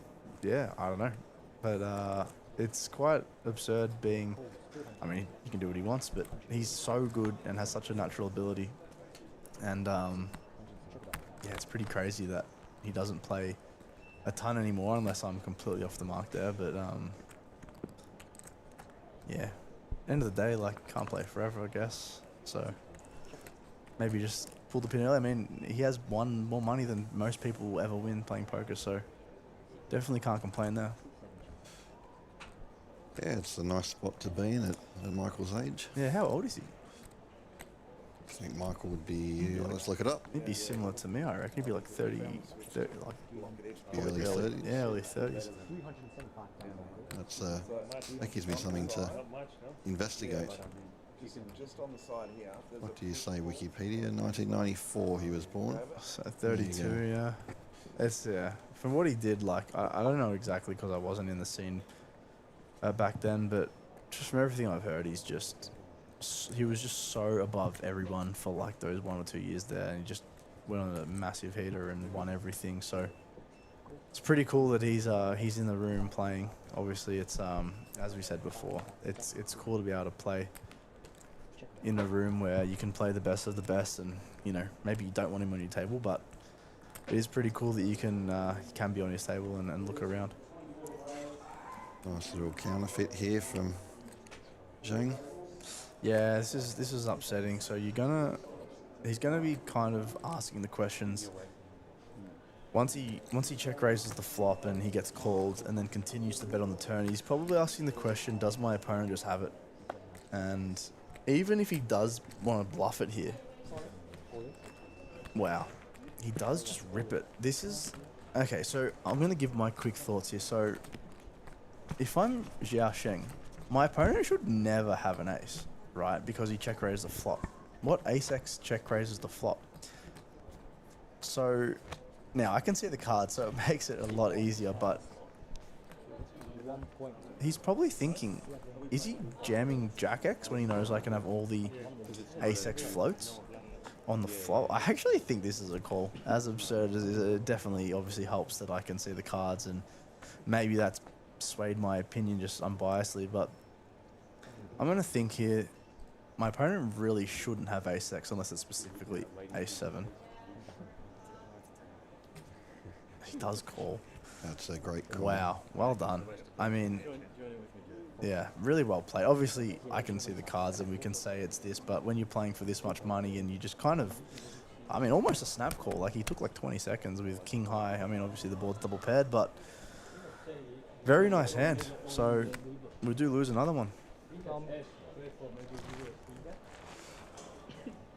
Craig, I believe Kale is still in. Kale is still in. I am looking at him right now. So Adamo is not.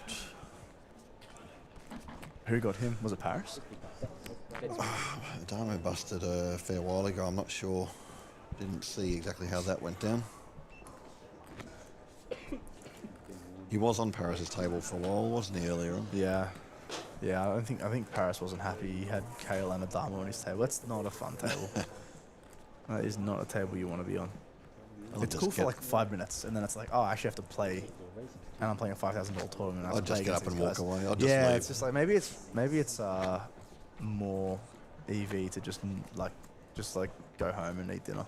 and then come back when the table breaks. Yeah. Because those guys are pretty good at poker. Probably lose less by blinding down Yeah, than by... yeah. Trying to battle those two. Yeah, no, that was a terrific call there by Zhang. Yeah, it was. Like, it's easy to say it, but it's very hard to actually do it and pull it off in game. So he's got a mammoth stack now, just over 8 million in chips, which is probably the chip leader of the tournament. There's a very good chance there's a chip leader of the tournament.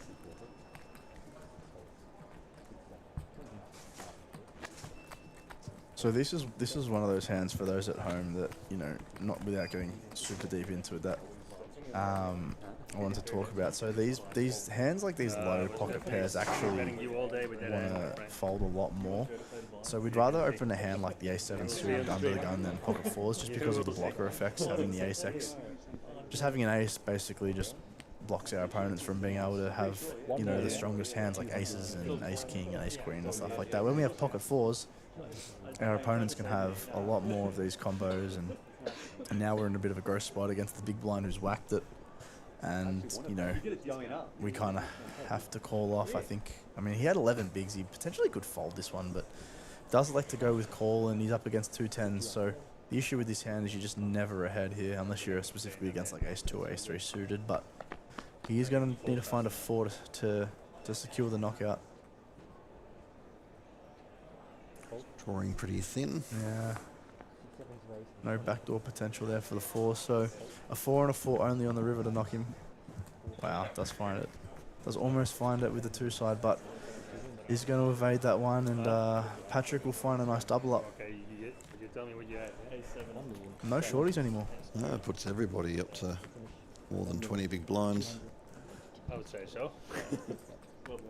I remember when I started playing tournaments, I actually flew to APT for my first series, and I was Googling push fold charts on the break for 20 big blinds, because I thought that, like in my head, that if you have like 20 or just under 20, that's when you start going all in.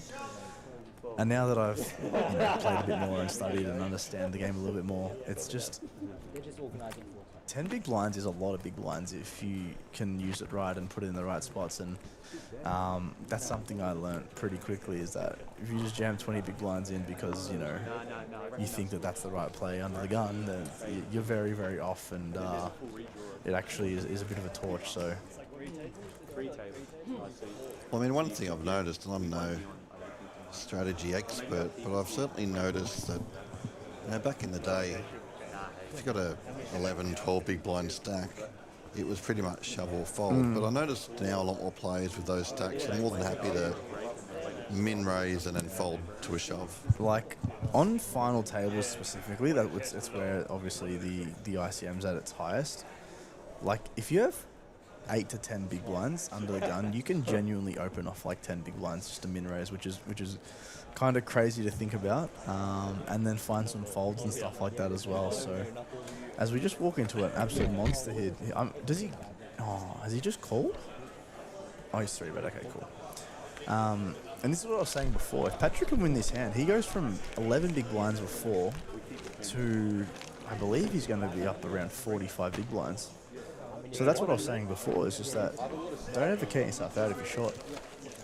If he wins this race, he's going to be looking to have one of the biggest stacks in the tournament, which is absurd from where he was not too long ago. Just a huge hand for these two players. Yeah. One of them will be in a good spot. Both about I think TJ had 25k more, so basically both are all in here, and this is the biggest spot in the tournament for both, as Patrick does catch a king. Oh, there's outs. Oh, there we go. He's turned him almost dead. Wow, it's brutal. So TJ doubles up. Yeah, now TJ in a prime spot as well. This is how swingy poker tournaments could be. That one flip, could we see TJ on the FT now, just from that lucky turn?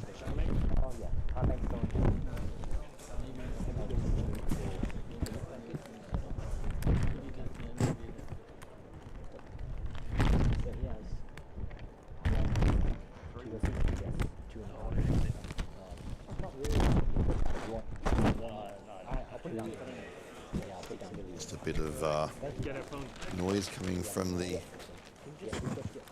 the feature table there as chips are counted out. Can sound like a bit of a stampede there for a moment. Apologies for our listeners there. But we have 29 players left here in the 5K challenge. We have about 25 minutes left of play. A little under. We'll be bagging up for the night. Coming back tomorrow, our stream starting from 3 p.m. Pick up the action. Myself and Paul Curry. I wasn't the one who screwed you. And it's great to have Jackson with us tonight to give us plenty of insights into the thought processes of these players now that they're into a critical part of the tournament.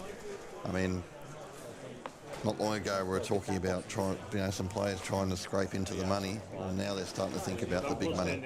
Yeah, and as we said, like we're 28 left, so really creeping into that final 3 tables, and that's when it really ramps up. And then final 2 tables is a whole other game, and then when you make the FT, it's a completely different game. So these guys are all in a pretty good spot. Like the shortest stack on our table is 29 big blinds, so everyone's probably feeling quite comfortable here. And Jiasheng just utilising his stack here and sort of bullying everyone at the moment. He has position on Jingtang, who's another big stack as well. So he's in a prime spot, and sometimes it's really good to just get position on some of these key players, especially the aggressive ones, just so you don't have to battle them too much, and when they fold you can open up your range a lot more.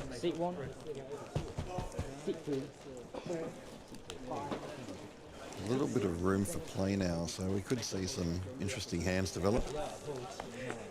Yeah, 7-4 suited from the big blind, obviously just a pure call, and on these sort of flops, these are some flops that we, obviously prefer having at least a heart on the flop, but maybe can come with call or check raise depending on sizing and what sort of happens here. But probably would like it a little bit more connected to check raise, but nonetheless, some of these garbage draws are ones you do want to check raise just to try to get immediate folds. So got shot with no backdoor flush draw potentially gets into that category. I could see him doing all 3 here. It really depends on his sort of read on his opponent and how aggressive is he. Against the chip leader, it becomes a little bit gross. It does look like he's coming with call, or is that a raise? The chips look very similar.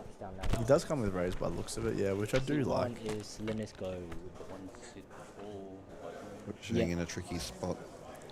How would TJ's thought process differ if there was a heart on the board, for example? Yeah, so with a heart on the board, you just have a little bit more playability, and you still might check raise, but when there's a heart on the board, I thought he said all in. When there's a heart on the board, you can actually, maybe call a little bit more because you have a little bit more playability post, right? So the turn's a heart and it goes check check. Well, now we can bluff some more rivers where with no heart, if we check and he bets with no backdoor flush draw, it becomes a little bit gross, right? With a flush draw and a gut shot, maybe we can call or now turn our hand into like a semi bluff as well now. So I'll try my best. there are a few different reasons why having a backdoor flush draw is good, but mainly you just have more equity and more equity realization, and that's probably the thing that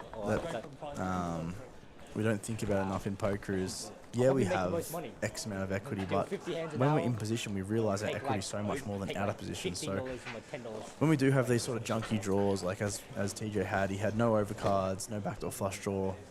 Sometimes we can just raise because, it does hit our big blind range and hopefully just get a snap fold. And if our opponent 3-bets the flop or something like that, we can just very easily fold. Where if you get a hand like an open ender, you probably actually just want to call now, because if you raise and get jammed on, you have to fold and you have a ton of equity where, say you have a backdoor flush draw and an open ender, you're in a great spot. So yeah, that's the nuance of it, I guess, is Daniel goes for a absurdly loose open. We see him fold the ace-7 of hearts earlier and now opening up the 7-5 offsuit. Obviously a later position, but I think this is a little bit too loose. Well, a lot of it too loose. Yeah, I was going to say, TJ's probably going to come with call here. You don't really want to jam this many big blinds this deep into the tournament, especially with a stack behind you that's 35. Although, sometimes you do these sort of middle to low pocket pairs actually do perform quite poorly out of position, just in terms of, as I mentioned, the equity realization. So sometimes jamming them for 30 is good, but when you're in an ICM spot like he is now, it's probably better to perform as a call. But if this was level 1 of a tournament, or level 5 of a tournament, I definitely see TJ just whacking 30 big blinds effective in. TJ probably doesn't think he's ahead here. Yeah, and this is why in a different scenario you do just want to whack the pocket sixes, because you just can't call this flop bet. Whatever the size is, you're dead. You don't even have a diamond, which would be nice, but yeah, you just in a really bad spot, obviously sandwiched in the middle of two people as well, so you just really unhappy with this flop. And I mean, he played it fine, just in different situations you can actually just jam 30, and that's the funny thing we were saying before, how 12 big blinds is a lot and you can maneuver a lot, and then in other situations 30 big blinds you just want to like put it all in with potentially what looks like a marginal hand as well. So it really depends on the situation in the tournament, your position, the stack depths and everything. Because at the moment you were just shuffling up and then deal and then collect the Lines at 75, 125k. So We return tomorrow, you go jumping up to shuffle, 75k, 150k. Of course, with the 150k big blind ante. button on top. Okay, take the ante Take first. the ante. 28 players left now, so just slowly losing That's the actual players. Actually, we've lost them pretty steadily over these last couple of hours of the day's play.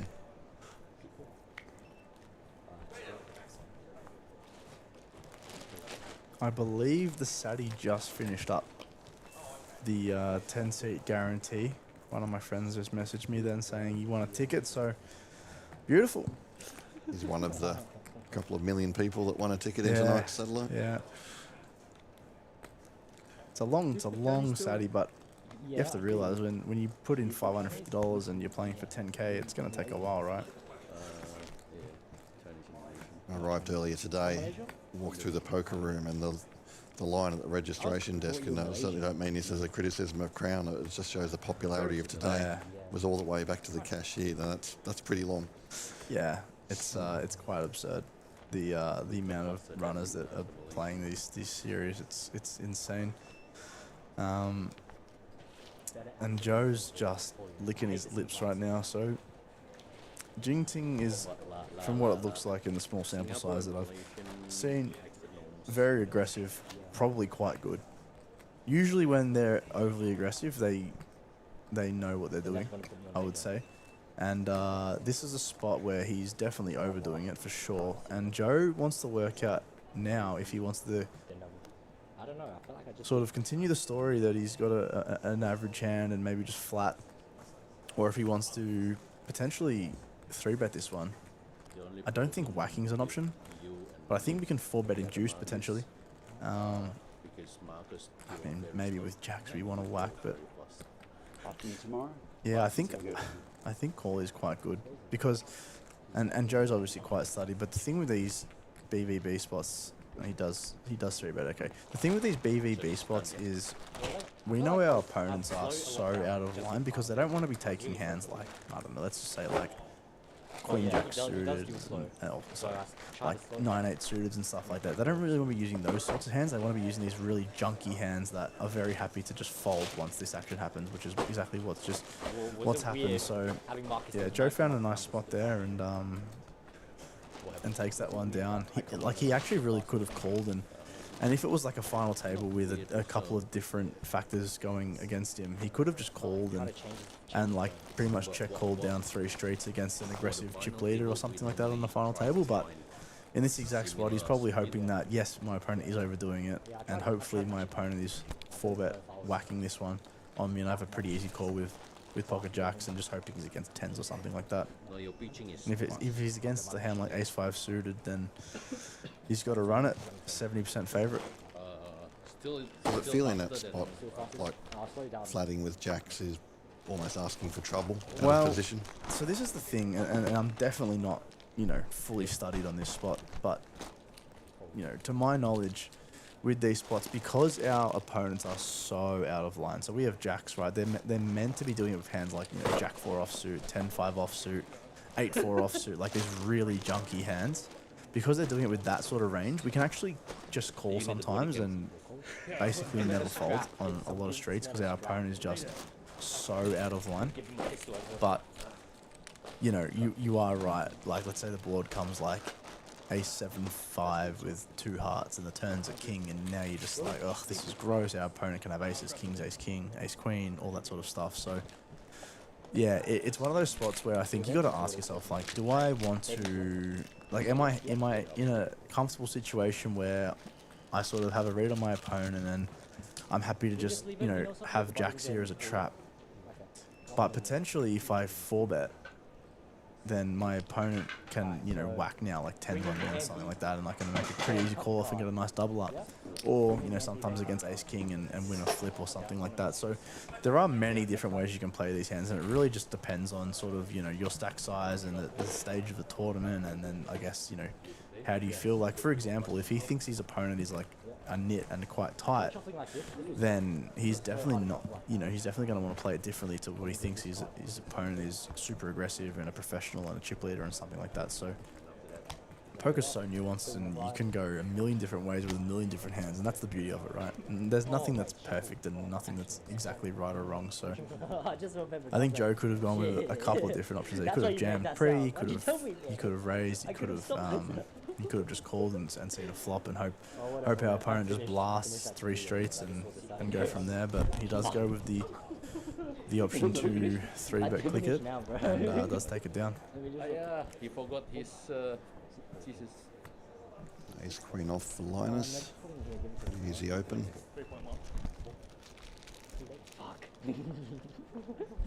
It's a nice chip stack. I would love to have a chip stack look like that one day in a massive tournament. That would be beautiful. Very unconventional too. He's got them stacked up in 10s. It's a live reporter's nightmare, that is. Yeah. At least it's, I had one guy on one table, it was just like all over the shop. It was like 25 and 15 and 6, and you just had them all around. It's just like, well, you actually can ask them to stack it up. I didn't know that rule until like a year ago. And if you can't read their stack, you can actually make them stack it in 20s. Well, I mean, the 10s are reasonably easy to read, but as you say, when they start putting all sorts of random stack sizes, it's just a nightmare for live reporting. But when the live reporting, they're like doing so many stacks, it would be nice for them to just be able to see it how it is, you know, just, oh yeah, there's 20s and stuff, but now they've got to like count 1, 2, you know. It makes it a little bit harder. When they're dealing with hundreds of players on a main event field, it's just a little bit of a nuance, but, you know, I'm sure they know what they're doing. Are you working tomorrow? Can you put me up in poker? No, I'm pit 6 tomorrow. One of the players. It's over here. So Jen, Pick 6 tomorrow. Probably. Jen flopped the jack, and she'll be feeling pretty good about that. Oh, that's a brutal river. Yeah, 42. Yeah, so Linus just drills it. Jen's not going to be thrilled. Is this a potential hand we can check fold? Depends on size. We feel like our opponent may have kept bluffing on some turns, so cuts down a little bit of bluff combos, and even a hand like ace-jack might go for value now, so we do lose to a hand like ace-jack, as well as obviously the straights that have come in. I'm interested in see what sizing he goes with.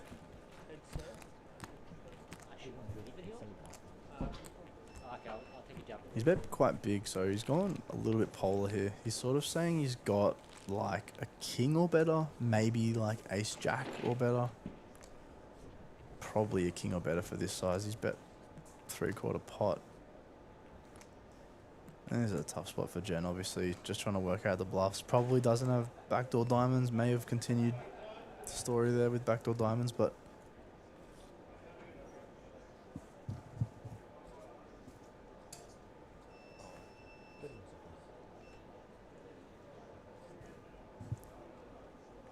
There's not a lot we beat. Obviously, it's nothing for value. It's not like he's betting a hand like ace-10 for this size or something like that. So we do need to work out what are his bluffs and what are the hands that he would check back on the turn and then bluff river. I'm just trying to think of some. I'm actually not sure. Maybe like, could he ever turn a hand like pocket sevens into a bluff or something like that? As Jen unfortunately does make the call, and she's going to be shown the bad news, getting rivered in a pretty big spot. So unfortunately Jen back down to 20 big blinds, which is still plenty, not to worry, but she's going to be quite annoyed and frustrated probably with the run out in that one.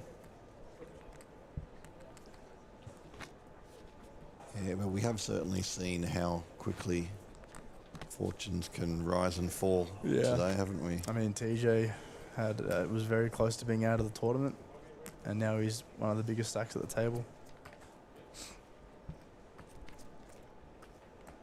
But there is nothing worse than just being in such a prime spot and then copping one bad beat or making one wrong decision, and you feel like you're out of it, even though obviously still a very, very good shot to FT this one. Joe's been picking up some hands, hey? Kings, jacks, ace queen, now the tens. Yeah, and he's played them well as well. Yeah, I think this is going to be a 3-bet as well. He does just call, okay. I do think maybe he wants to 3-bet some hands like ace-7 suited and stuff like that, but yeah, it does go with call for this one, which is probably fine. This would be very light. Suited, obviously we have a conversation about how we want to play it, but whether we call or raise, but yeah, jack 10 offsuit's going to be not good, obviously. Yeah, offsuit hands are a lot worse to play, just realizing equity and stuff like that, so it does make the right fold in the end.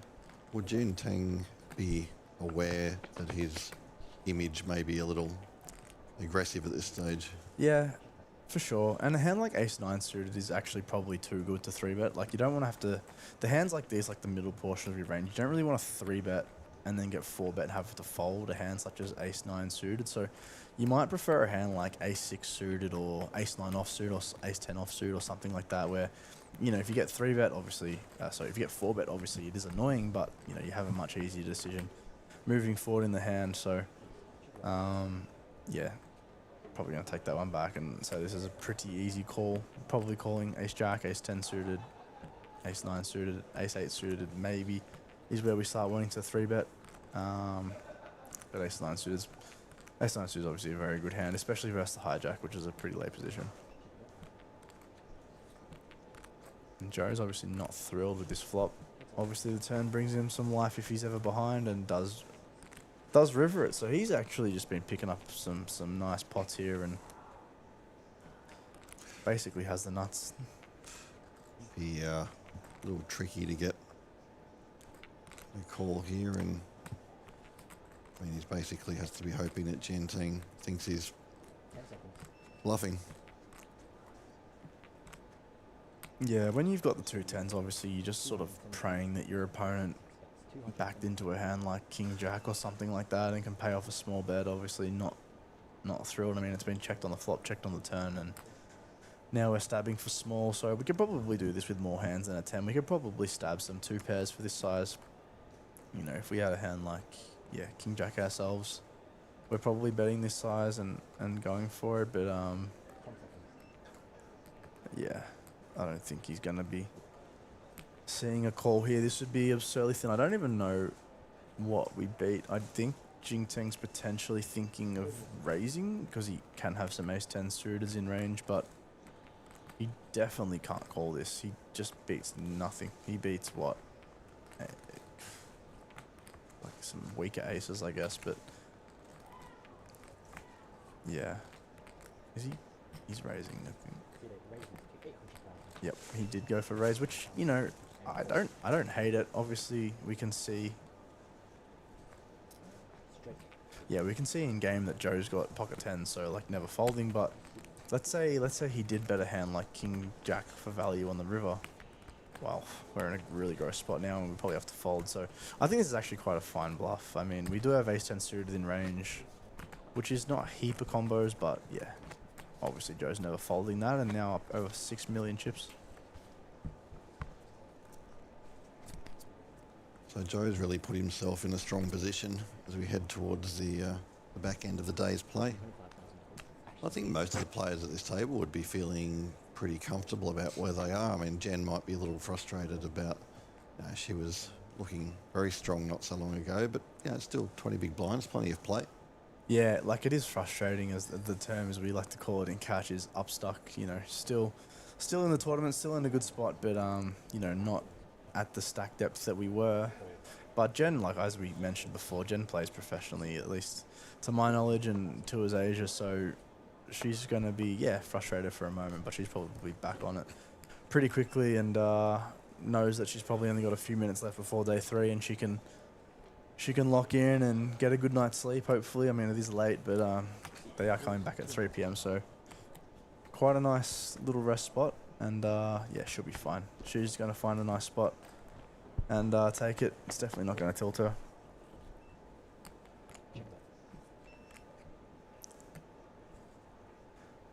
Okay, so Daniel's flop middle pair here.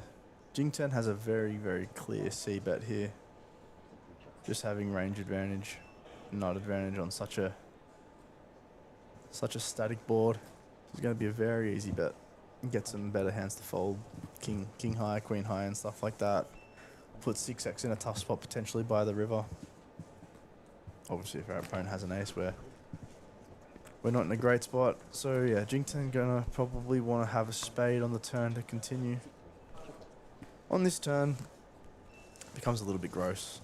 Can't, our opponent can have a straight now. I probably expect him to check this one back quite a little bit, knowing that our opponent's probably folding queen x and king x on the turn. So yeah, does elect with check back, and he does river a pair. So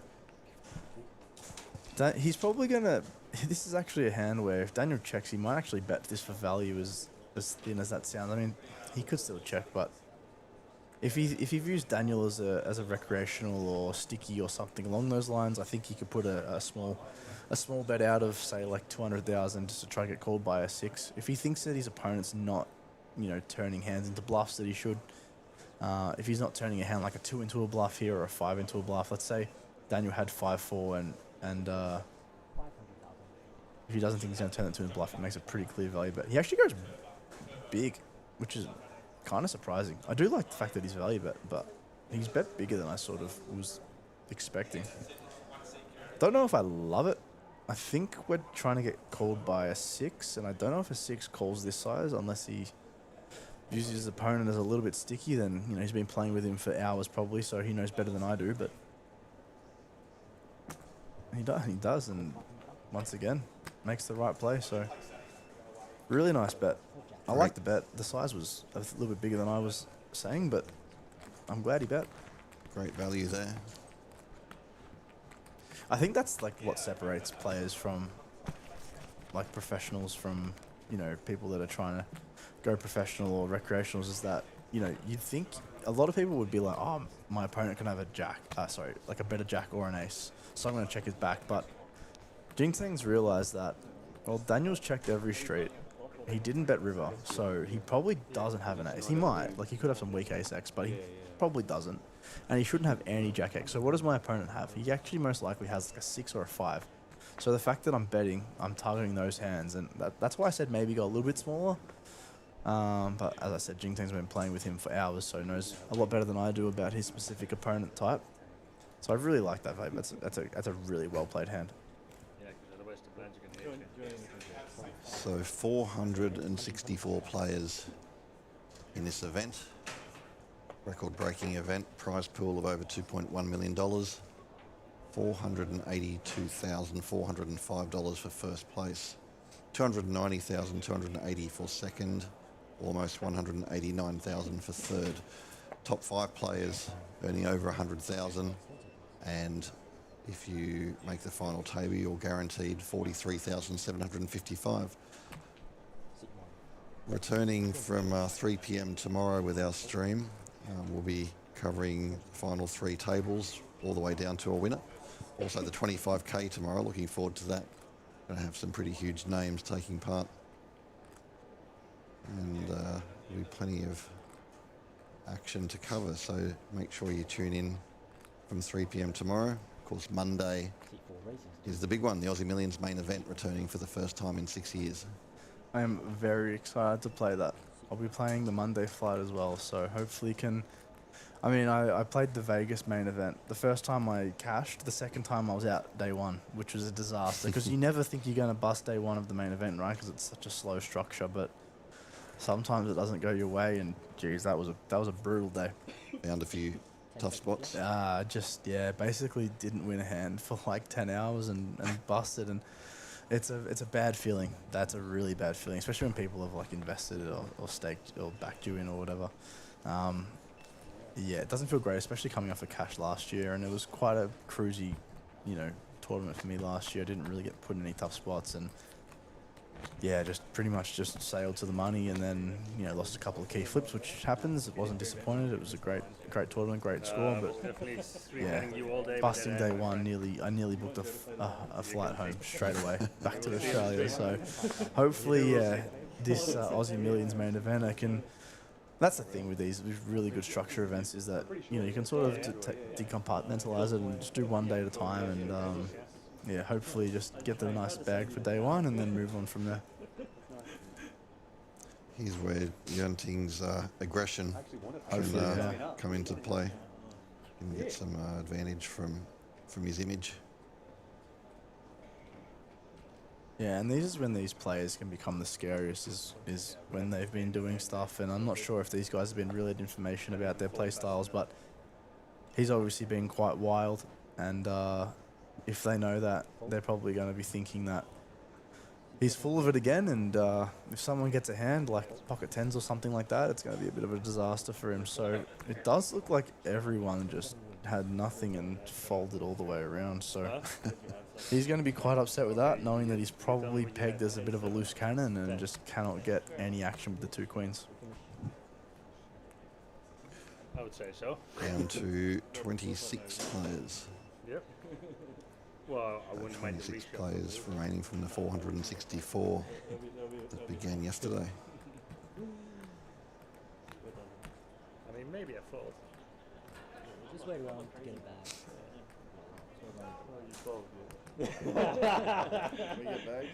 I think they're done, I They believe. could be, yeah. They look like they're They'd be thrilled. pretty relaxed. 2 a.m. 2 a.m. There's nothing better than finally bagging up a tournament this late, just wanting to go to sleep. We've just been given the signal that, yep, we're finishing up for the day. So, well, thank you for joining our live stream today here from the Crown Poker Room.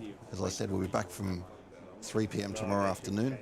Please tune in for myself and Paul Curry for the early shifts, Jackson and team for the later shifts, and we look forward to picking up the action then. We'll see you tomorrow. Or the chair's too low. One of the two. Yeah. Be smart.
progress. It's relentless. Earned by pushing forwards through the setbacks and the wins, all for an opportunity that others might miss. Two worlds driven by performance, guided by data, insights, and feel. It's never just a move, it's a mindset. Because better never settles. CrownBet is back in the game, built for the big moments in racing and sport, from a name you know. Bet with CrownBet today. Chances are you're about to lose.